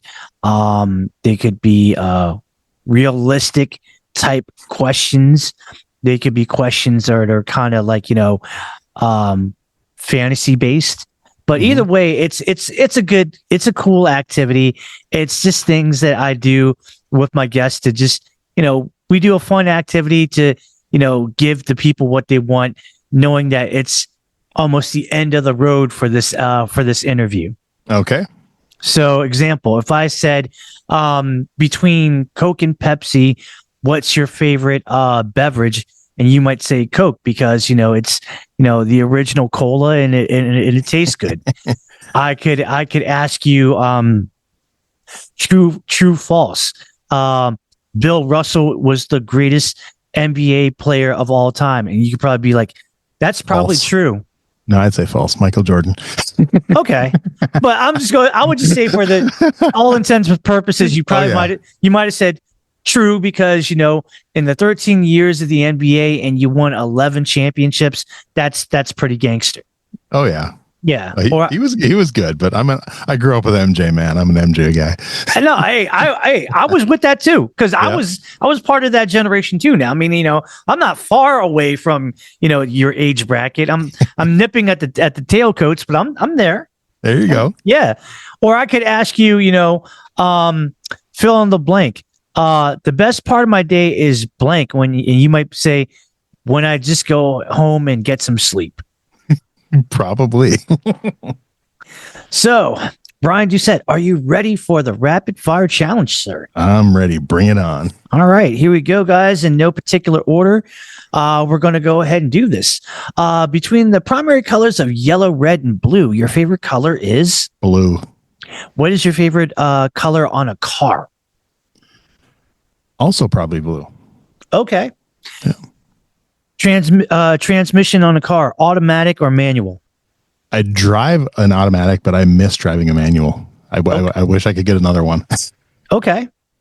DC or Marvel?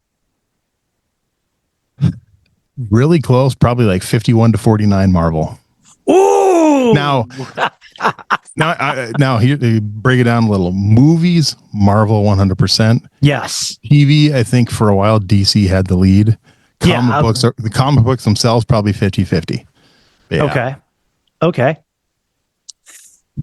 Do you, Brian Doucette, have anything in your household, not counting movies possibly, but anything that is comic book related? Literally right behind me, about 7 feet away, I have about 700 comic books in boxes. Ooh, all right. Yeah. I thought you were going to say like I have a figurine of Batman or, something like that. It's funny. Literally right in front of me, underneath my computer monitor, I have 2 figurines of Transformers. I have 2 Power Rangers. Oh, and in a box about 5 feet behind me from my desk at my old job, I have I think I have a Batman. I think I have a Wonder Woman. I have like 6 or 7 other little figurines too that I've got like a Dollar Tree or something. Okay. Here's one that you might appreciate. Wonder Woman or Captain Marvel? Captain Marvel. Oh, yes. Yes. My guy. I like it. I loved both movies. I liked both movies too. Yeah. Here's the thing. If we're saying storyline, I was much more into Captain Marvel. Mm-hmm. If we're talking about, better actress that did it, then I'm going to say Gal Gadot for Wonder Woman. I just don't like all the crap that the Captain Marvel movie got. So I'm saying Captain Marvel just to give us some love. No, that's fair. That's fair. And I think Brie Larson did a heck of a job. Oh, she did. Yeah. She agreed. Definitely did her thing for sure. Okay. This one might be between Century Martial Arts and let's see. Let me give you another. And Macho Martial Arts. What do you think is the better brand? I definitely got to say Century because I interviewed their CEO. Come on. Okay. That's cool. Do you personally own anything that is Century Martial Arts related? Yes, I actually have quite a bit, probably. I know I have some Century Martial Arts shoes. I have some Century practice bokens. I'm trying to think if I have anything near me that's Century. I might have a pair of nunchucks I got from Century years and years ago, but yeah, I know I do. I definitely have some Century stuff, but most of my martial arts training gear I buy through my instructor because he actually runs his own like martial arts wholesale company. So most of it I buy from him, and a lot of stuff he just gets directly overseas, so it's not like locally branded. But right, yeah, I have bought Century over the years. Okay, was that Mike Dillard? Yeah, correct. Yeah, yep, yeah. He was on a long time. He was, I think, in my first year. He was one of my guests. Okay. Yep.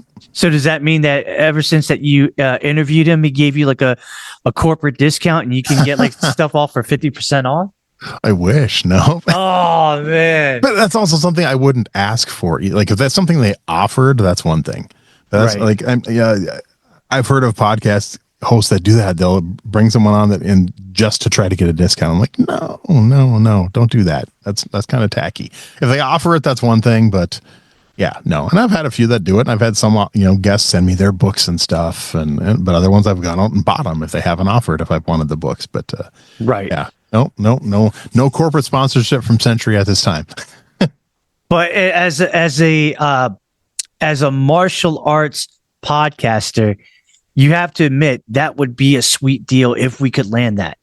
Oh, definitely. Oh yeah. Like I said, I definitely would not say no. So.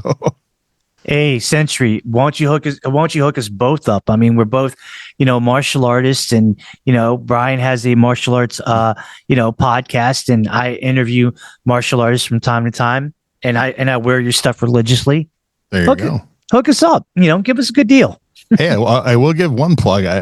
Interview's not coming out till April 10th, but a gentleman I interviewed a couple weeks ago, named Dan Blizniak, has a website called Blizniak's Boken. He hand makes custom wooden training weapons, like bokens and bow staff and everything. And he actually did give me a link for my guests to get like a discount and stuff. So nice. That'll, when that episode comes out, if people want some wooden training equipment that looks beautiful, I'm going to be ordering some myself, but definitely get a discount on that. So that'll be cool. Okay, cool. Nice. If the Teenage Mutant Ninja Turtles had a 4-way battle, who do you think would come on top? Man, probably, I think I almost got to go with Donatello, also because I interviewed him. So I think that'd be. Oh, yeah. You interviewed Stephen Ho? Yeah. Stephen was on the show. Yeah. And he found out my daughter was a fan and even sent her an autograph picture, which was kind of cool. Something he didn't have to do, but that was kind of awesome of him to do that. So, and Stephen's also one that I met at a tournament like 30 years ago, and just reached out and said, hey, why not? And I actually think Francis is the one who finally put me in touch with him. So nice. Yeah. Nice. If the world was a martial art, then what martial art weapon would you be? Well, my favorite martial art weapon right now is Tonfa. Okay. So it used to be nunchuck, and it's become Tonfa over the years. But so I'd probably lean towards Tonfa. Okay. Do you prefer wearing the traditional karate-based gi uniforms, or do you prefer wearing the World Taekwondo Federation style dobok? So probably the V-neck dobok, just because that's what I'm used to. When I first got into Taekwondo, we actually used the traditional fold-over style, right? And you couldn't switch to V-neck until you got to, I think it was purple trim belt. Okay, and then sometime over like the last 20 years, it just switched where everyone gets the V-neck. Now, if I'm talking about just actual preference, like when I'm going and working out on my own, I wear my dobok pants and a t-shirt. That's when I'm the most comfortable when I'm working out. I'm not a fan of sleeves, so I actually think I'd probably prefer like a Cobra Kai sleeveless maybe, because I'm not a fan. Like even like in my real life, I wear t-shirts year round. I don't like long sleeves. So, I understand that. No, I get that. Yeah. I get that. If you had your choice of hanging out over on the beach or hanging out at the pool, where would you go? Beach, hands down. And hopefully a beach that has people surfing that I can watch. Okay. What is your favorite adult beverage? I actually don't drink. Never have. Okay. So respect. I literally 99% of the time I'm drinking, it's water. I gave up caffeinated beverages February 99. I gave up all soft drinks about a decade ago. Wow. Like every now and then, like if I go someplace like out to eat or something and they don't have someplace, like they don't, sometimes I don't, like their tap water don't taste good or something, or they don't have lemonade, I'll get a ginger ale. Okay. So that's probably the closest would be like a ginger ale, but no, I don't. I've tried alcohol twice in my life. And the last time I was like 18, I took a sip and spit it out, thought it was disgusting. So I've just never been a drinker. Respect. I support that. Cool. I support that. That's awesome, because there are some people that I know that are just like, this is not what I do, and it's totally fine. And then I know when you mention to certain people, hey, I don't drink, then they're just like, oh, come on, that you're such a buzzkill. Well, I used to go to college parties all the time with friends, and the thing was, I was usually one of the craziest ones there, and people thought I was drunk. Wow. And I told them I don't drink. They're like, what? I go, yeah, imagine if I did. Like, that's scary. Right. Yeah, no, I've always just, live in the moment and never needed alcohol. Favorite martial art kick? Right now, it is the jump turning sidekick. When I was younger, it was the jump spinning knife foot, which was a lot higher kick, head kick, but that jump turning sidekick where you're just barely getting off the ground to reduce the friction and just that turning side kick power right into the gut. I mean, I loved like knocking over the standing heavy bags with that kick. And it's one of the few people I always like, strangely, like, if you ever use martial arts in your real life, like, yeah, literally all the time, but actual martial arts techniques, that kick actually saved my life one time. So yeah, that's my favorite kick and probably my most powerful kick. Okay. If there was one thing that you would like to have in your podcast in terms of like a certain equipment that would be considered an upgrade, what would that equipment be?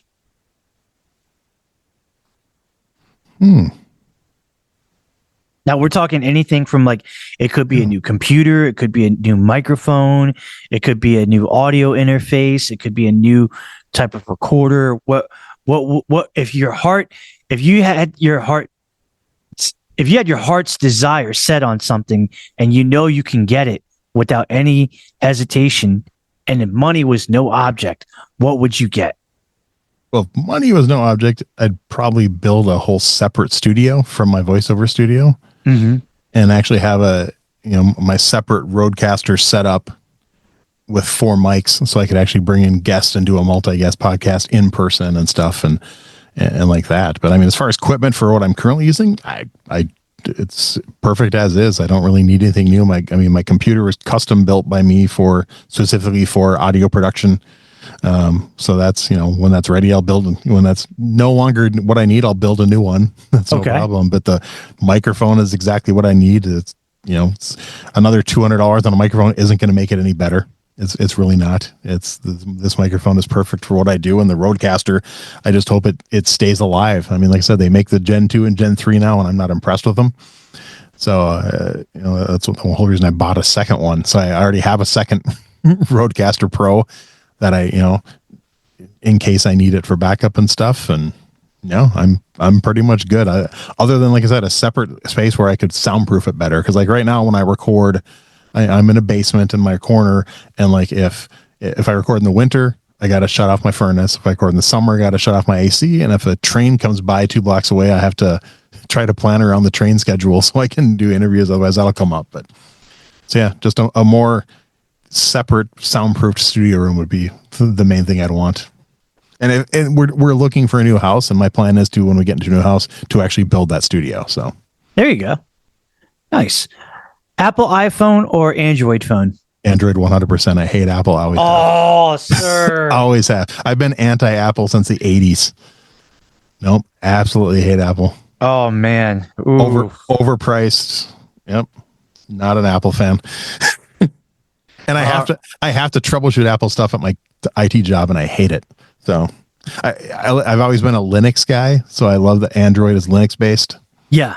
So much easier to deal with.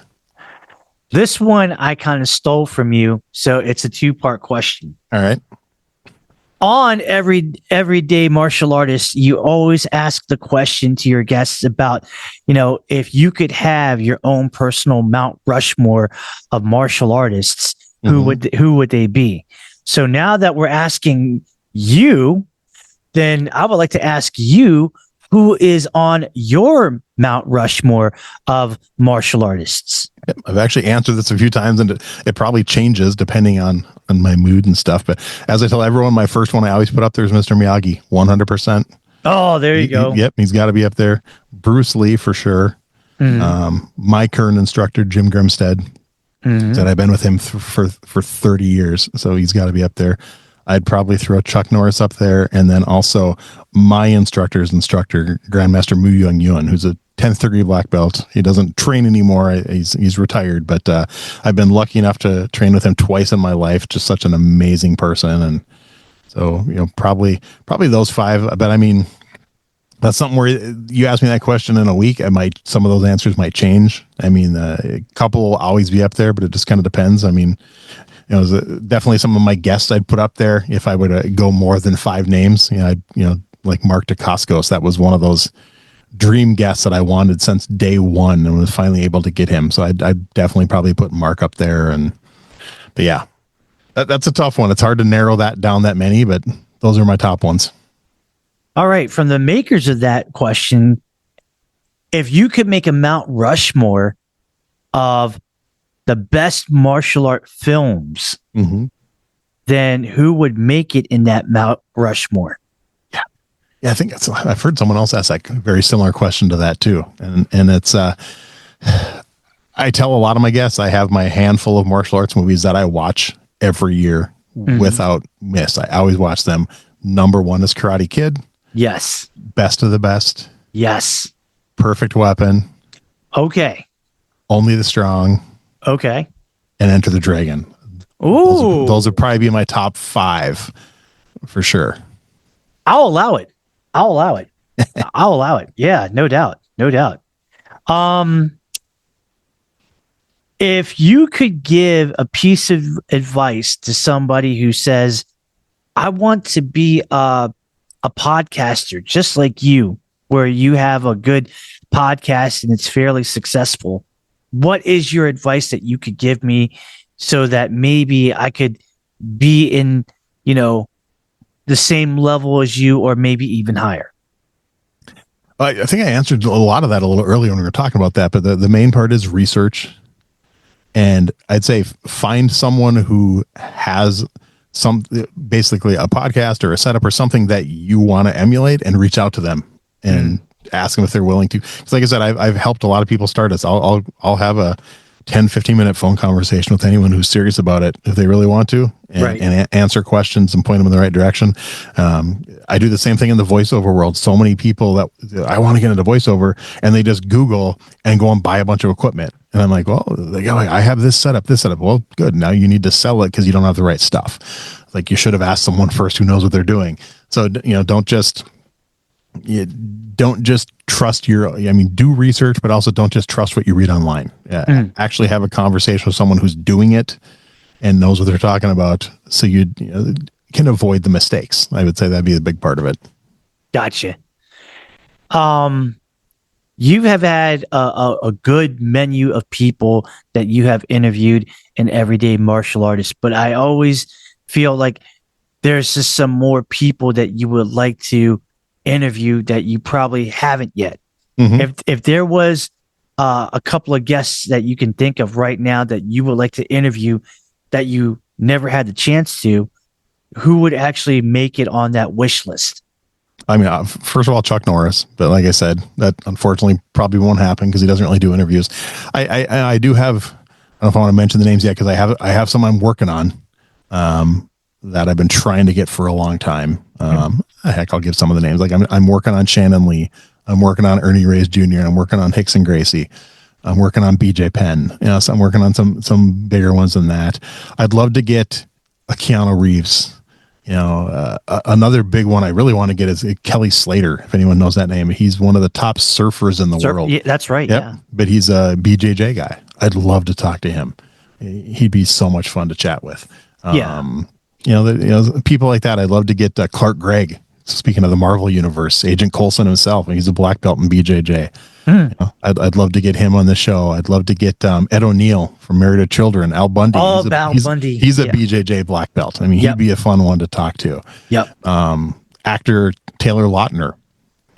From what was he? The vampire movies. I think he was in Twilight. Was he in those? I think he was in Twilight. Yep. Yeah, and he's a black belt. He's been national champion when he was like a little kid. I'd love to get John Cusack, who trained with Benny the Jet, for decades. People like that. So there's a lot of them out there, and a lot of those I'm working on. I'm really working on, and I've put feelers out, and I've talked to some people. I've talked to some assistants. One other one I'd really love to get is God, why am I drawing a blank on her name now? From American Ninja Warrior. I'm totally drawing a blank on her name. But she the blonde, she always dresses like as Wonder Woman. Oh, okay. Yeah. I know who you're talking about. I don't know the name, but I know who you're talking about. Yeah, she's a black belt in I think 4th degree black belt in Taekwondo. Okay. I've reached out to her assistant a few times to try to get her on the show and stuff. And so there's a handful, but like I said, it's the list is always growing because I always get recommendations from other people. And I mean, I was lucky when I started the show, I had the list of these are the ones I absolutely want to get. And a lot of those I've gotten. So the list keeps growing, and there's some I'm still working on, and some that have just said yes that I haven't scheduled yet. Like Ernie Reyes Jr. said yes a while ago, but he went through some health issues, unfortunately. So I'm still hoping to get him and things like that. But yeah, there's others, and I'm always looking for more. And like I said, as long as they keep saying yes, I'll keep doing the show. There you go. Would you ever consider like interviewing like competitors from the NASCAR circuit? I've had many. I mean, I've had, like I said, I've had Carmichael Simon. I mean, a lot of those WMAC guys all competed in NASCAR. Right. I had Samantha Mittling when she was 16. Yeah. Mm-hmm. Yep. I know. She was on the show. So yeah, I've had a lot of those. I've had a lot of the NASCAR people, and not as many as the current ones. Right. But I've reached out to some and stuff, and yeah, no, I've said anyone that has to do with martial arts that has a cool story to tell. There you go. Let's see. This is a good one. All right. Say, for example, you got an invitation to go to a Michelin 3-star restaurant that's a James Beard award-winning restaurant. Mm-hmm. And you arrive at the restaurant and you see your name right there that's on the table. But you notice on that table that there are 3 more available spots. Now, this is where it gets tricky. Who would you invite for the rest of the 3 guests?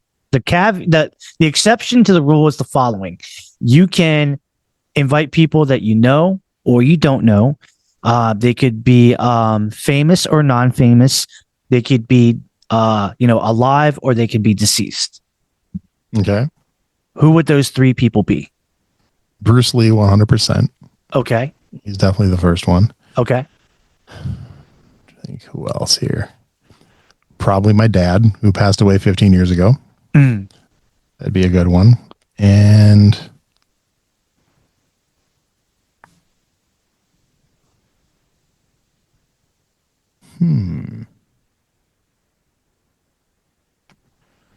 third one. Probably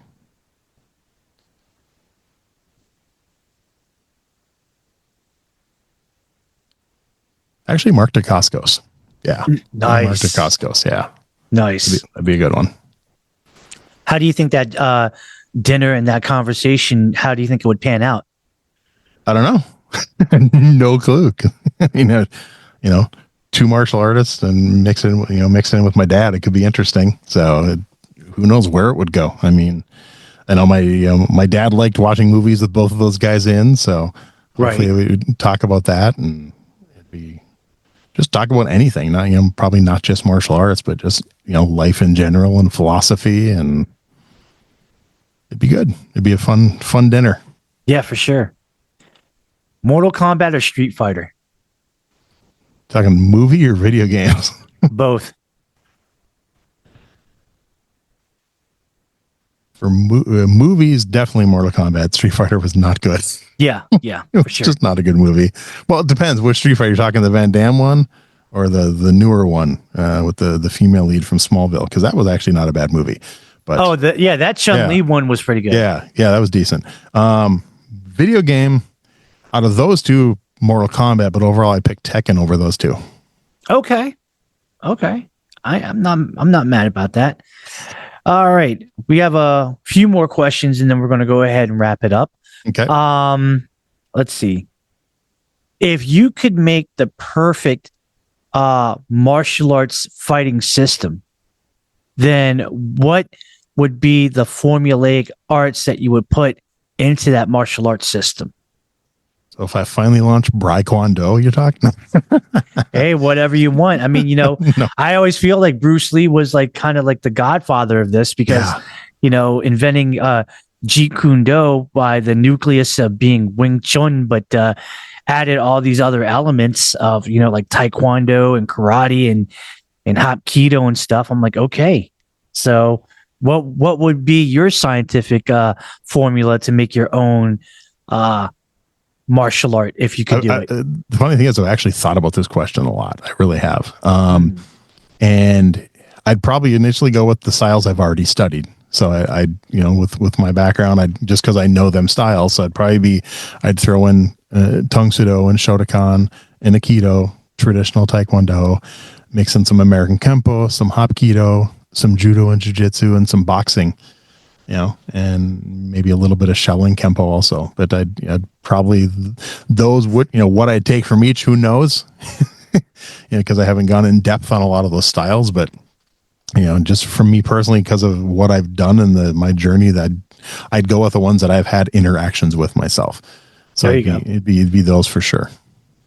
What is your own personal martial arts philosophy?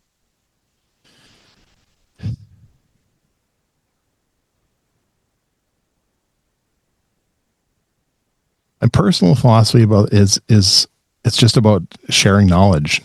That's the important thing. It's like I said, I had the one instructor who tried to forbid us from training and that hit me the wrong way. You should be open and willing to train. I've actually mentioned this on a few of my podcasts. I'm in the very early planning stages. Probably won't happen this year, but maybe 2026. I actually want to hold, if I can get enough people interested to come to this area, and hold an everyday martial artist like training weekend. 2, 3, 4 day thing. Have many of my guests who have been on here that will actually come and teach like a 1, 2, 3, 4 hour seminar over these couple day periods, and have people come and learn from all these different styles and all these different people, right? To build their own knowledge. So it's just about sharing what you know. There you go. If you could go vacationing anywhere in the world where money is not an object, then where would your destination be? My top 2 are Hawaii and Australia. Oh, God bless you. Yeah. Hawaii and Australia. Those are my top 2. Third would probably be Italy, just because I have a couple good friends that live in Italy. I've never been able to visit. Was supposed to go to Italy about a decade ago, and the plans fell through. Hoping to go on a Hawaiian cruise in 2026 if everything works out and everything clicks together. There you go. I'd love to do like a 12 or 14 day Hawaiian cruise. There you go. Visit some friends that are there and visit some guests that I've interviewed that are out there. And then Australia, I've just always wanted to go there. Nice. Ever since I was a kid. But definitely places that, for sure, Australia and Hawaii, where I can watch people surfing. I've always loved surfing. Never tried it myself, but I've always loved surfing. It's something I used to be diehard. I used to be able to name the top 10 surfers ranking in the world at any given time when I was younger, and used to subscribe to Surfer magazine. So watching people surf Bonsai Pipeline and the North Shore of Oahu would be amazing. And then, same in Australia, but said hopefully be able to check at least one of those off the list next year if all goes well. Nice. Favorite food? Overall favorite, probably pizza. Okay. I'm also a very, very picky eater. Extremely picky. But but I'm also like, when I travel, when our family takes trips, I have rules where we can't eat at any place we can get back home. So anytime we travel, we got to find like either a chain we don't have or a local place we don't have, and I always try to find at least one local pizza place to try local pizza, try to find a local burger joint if possible. Like we're going to Salt Lake City in a few weeks, and I know we'll definitely be hitting. They have In-N-Out out there. I love In-N-Out Burger. They have Del Taco, which we don't have back home. And there's a few local places. We had last time we were out there, we went to a local place and got amazing fish and chips and stuff. And so like I said, I like trying new places, but to a limit, because like I'm very picky. Like we went on a cruise one time, me and my wife, and in the dining room, she tried everything. She had any new thing, frog legs and all this stuff. I got a burger every night. Every single night I got a burger. So okay.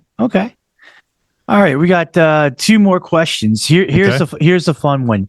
Between Bruce Lee, Jackie Chan, Jet Li, Donnie Yen, who do you think is the one that's doing it the best?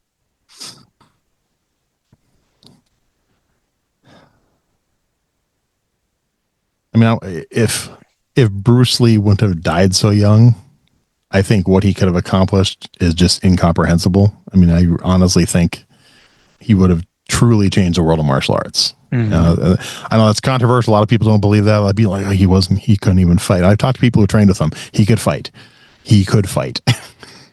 And it's like, just because there's no video doesn't mean he couldn't fight. So, I mean, but I also think a lot of those other guys took what he was doing and tried to keep it going. I mean, what Donnie Yen did with the Ip Man movies, just amazing. Right. I mean, that turned a lot of people onto that historical sense and stuff. And Jackie just did it differently just because of he added that comedy aspect to it. And, I've liked, I think, almost every one of his movies. Wasn't a huge fan of the Karate Kid remake, which they now say wasn't a remake, but so I'm still not sure what to think about the new one coming out. I mean, I'll watch it because I'm a fan, but we'll see. We'll see. Right. And Jet Li is just amazing. But I mean, overall, out of those, I mean, I still got to go old school and go Bruce Lee, I think. Okay. Nothing wrong with that. Last question. When it's all said and done, at the end of the day, what kind of legacy do you want to leave behind when it's your time? What's funny is I've actually last October, November, I started writing a book about my life. So hopefully it's a very, very long process. So with definitely parts of it I'm not going to discuss because a lot of parts that I've never really discussed online or anything like that. But it's I mean, I would hope my overall legacy within my close circle will be my kids. Mm-hmm. And that's the big part of it. But then as far as like the public thing goes, I mean, that's different because that's two different things. I was talking about my acapella podcast. My acapella podcast is actually under a different name because when I started in radio, I actually used the name Brian Michaels. That was my radio DJ name. There was a local DJ at a top 40 radio station named Garrett Michaels on 104.7 KCLD, and I was a huge fan. And my middle name's Michael, so when I had to pick a radio name, I used Michaels. So I'm on that side in the acapella world. I mean, I hope I've had some of the top people in the like people who were like producers in the movie Pitch Perfect and stuff, really thank me for what I've done over the years for the acapella community and spreading that out there and getting people to listen to these groups. I mean, that part, I think that legacy is doing well. And then with the martial arts side, I've had the same thing with the Everyday Martial Arts. I've had so many people, tell me how much they appreciate these stories getting out there. And it really hits home when you have a guest pass away after you interview them. I've now had, technically 3, but 2 of the episodes that I've aired that have guests to pass away after. I mean, James DeMille, I think I was his last interview before he passed away. Right. And Sensei Fumio Demura. Yep. Yeah, same type thing. It was, within a year of doing the interview. And it's like, those stories have to be told. They really do. That's why, people have asked me, is there too many martial arts podcasts? No, there's not, because there's so many stories that need to be told. And it's like, even if we have the same guests, it's not going to be the same show because we're going to ask different questions. Some of the stories will be the same, but that's a big part of it is being able to tell these stories and having them out there for future generations to come back and listen to, I think is super important. Yeah. Yeah, for sure. I'm going to do this is rare that I do this. I'm going to throw in one bonus question. Okay.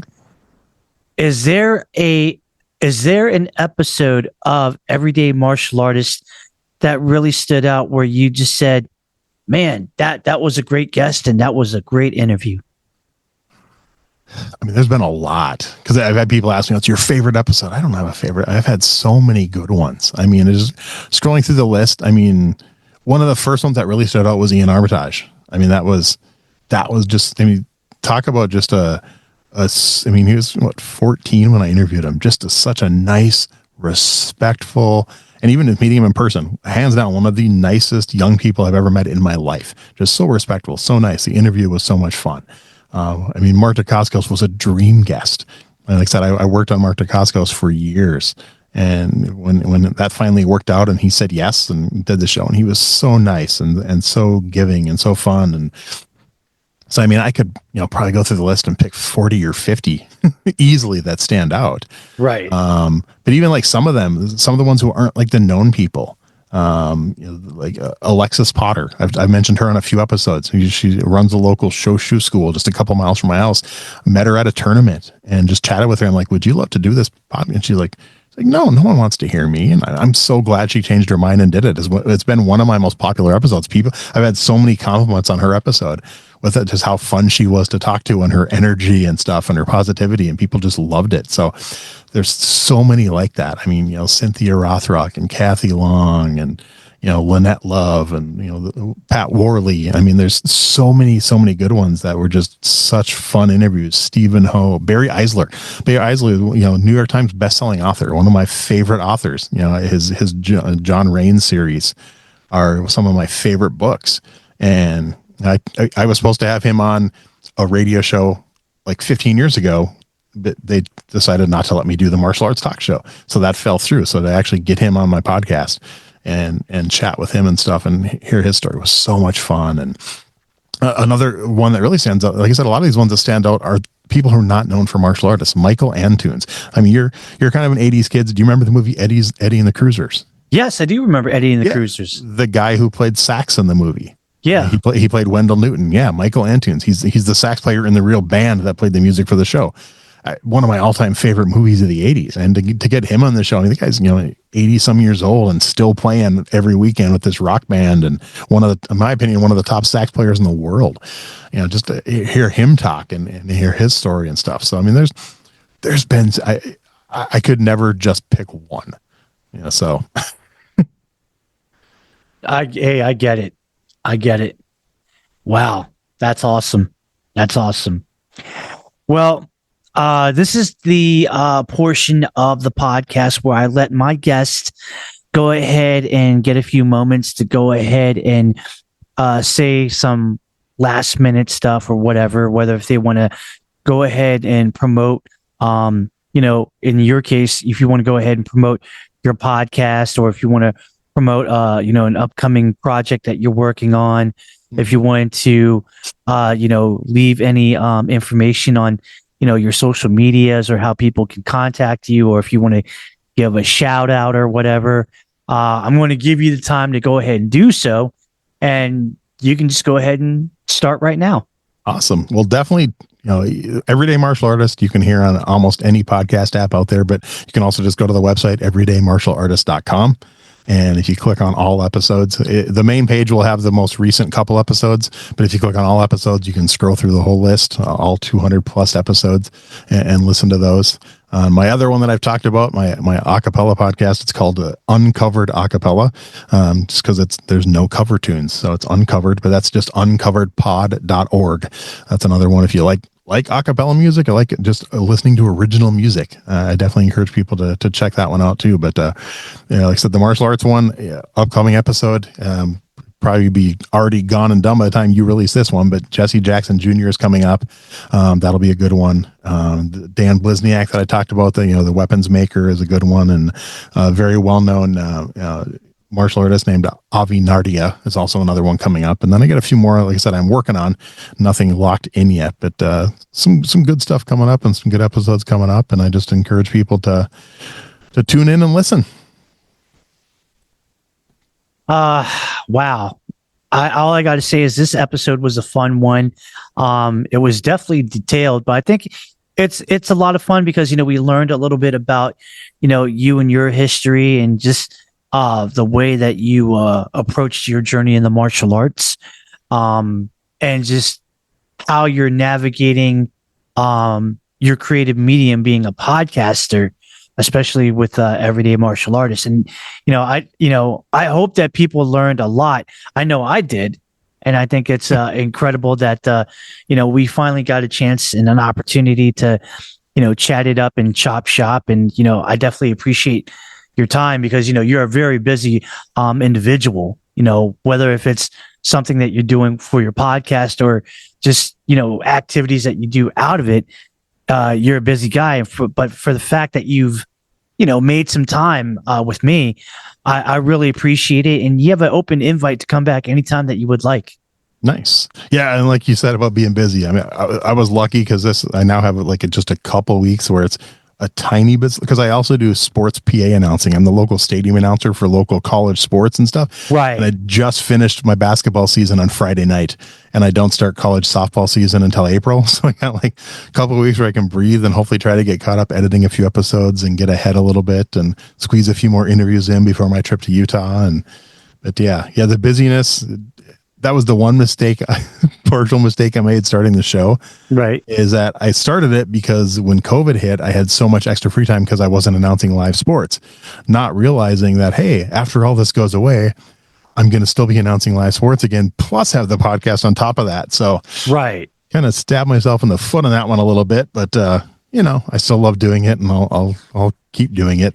So, but it's fun. I love it, and I love coming on here and talking. Like I said, we've talked about this for a while. I'm glad we finally made it work out, and hopefully do it again sometime. We'll see. I haven't started doing repeat guests yet. That's one thing I've never done. I've had a few offer. So that's something I need to look at definitely in the future and see how I would want to handle a repeat guest. And if it's something right now, I don't need them right now just because I have so many other ones I'm working on, but it's definitely something in the future. I definitely want to do a repeat guest thing, I think. And also a few special episodes I'm looking at with multiple guests. So hopefully that'll be coming in the future too. Nice. Well, I mean, Brian, it is a pleasure. Thank you, sir, for your time, and best of luck to you and to Everyday Martial Artist. Hey, thank you, Kim. I appreciate the time. Yes, sir. And ladies and gentlemen, that's gonna wrap it up here. I'm gonna go ahead and do a little bit of some closing notes. You would think after 4 seasons that we got it. Probably not, but that's okay. Let's go ahead and roll with it. You can find us on a lot of social media outlets. We are on Facebook. Just go to the search box and type in the Kim Huang Podcast Experience. Please follow it. We are also on Instagram and Twitter, now known as X. You can find us under the tag name of @TKHPC Experience, all in one word, lowercase letters. Please follow me and I'll follow you back.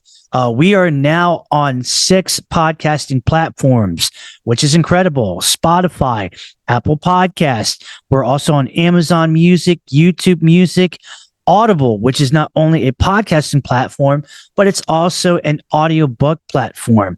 So go ahead and check them out. If you want to have a free 7-day trial membership, go ahead and check them out over on audible.com. Sign up for a free 7-day trial membership. If you like it, keep it, and then you'll get charged $15 a month. But if you don't like it, before the 7 days, just cancel it. And then there's no financial obligation. And we save the best for last. We are now a member of the iHeartRadio family. Please do us a favor. If you have Spotify, please give us a 5-star ranking. If you are a person that listens to us on Apple Podcasts, please give us a 5-star ranking and a positive written review. Because the more times that if you do that, then there's going to be a higher chance that our podcast will be thrown in the front of the line. And somebody could be like, hey, the Kim Huang Podcast Experience, that was the podcast that Jane was talking about. She said to like it, follow it, subscribe to it, and all that stuff. Yes, like it, follow it, subscribe to it on all of the podcasting platforms that I've mentioned, because we do need to have a lot of good love and support, and love and support goes a long ways. Also, do us a favor and just share the podcast with everybody that you know, whether if it's in person with a family member or a friend or a coworker, or if you want to share it on your social medias like the Facebooks, the Instagrams, the Twitters now known as X, the Snapchats and the TikToks, because in this business, it's called brand awareness. Sharing is caring. We do appreciate that. And last but not least, if you want to be a special guest, a guest host, if you have any constructive criticisms, or if you have any questions on our Q&A form, which we do on our solo episodes, then please email me at the Kim Huang Podcast Experience @gmail.com. Whatever the subject is, we'll put it in the subject box. Whatever you want to write, put it in the body of the email. And then just go ahead and send it out. I'll read it. I like getting, communication that way. And within a day or two, I will just respond back. No problem.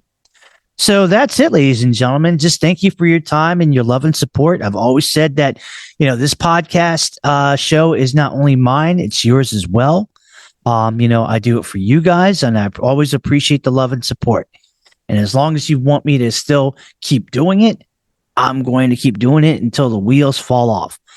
So that being said, I just want to say, please be safe out there, do the right things in life, It doesn't do us any good if you do something wrong and you make a mistake and you land up in a pine box and get buried 6 feet under.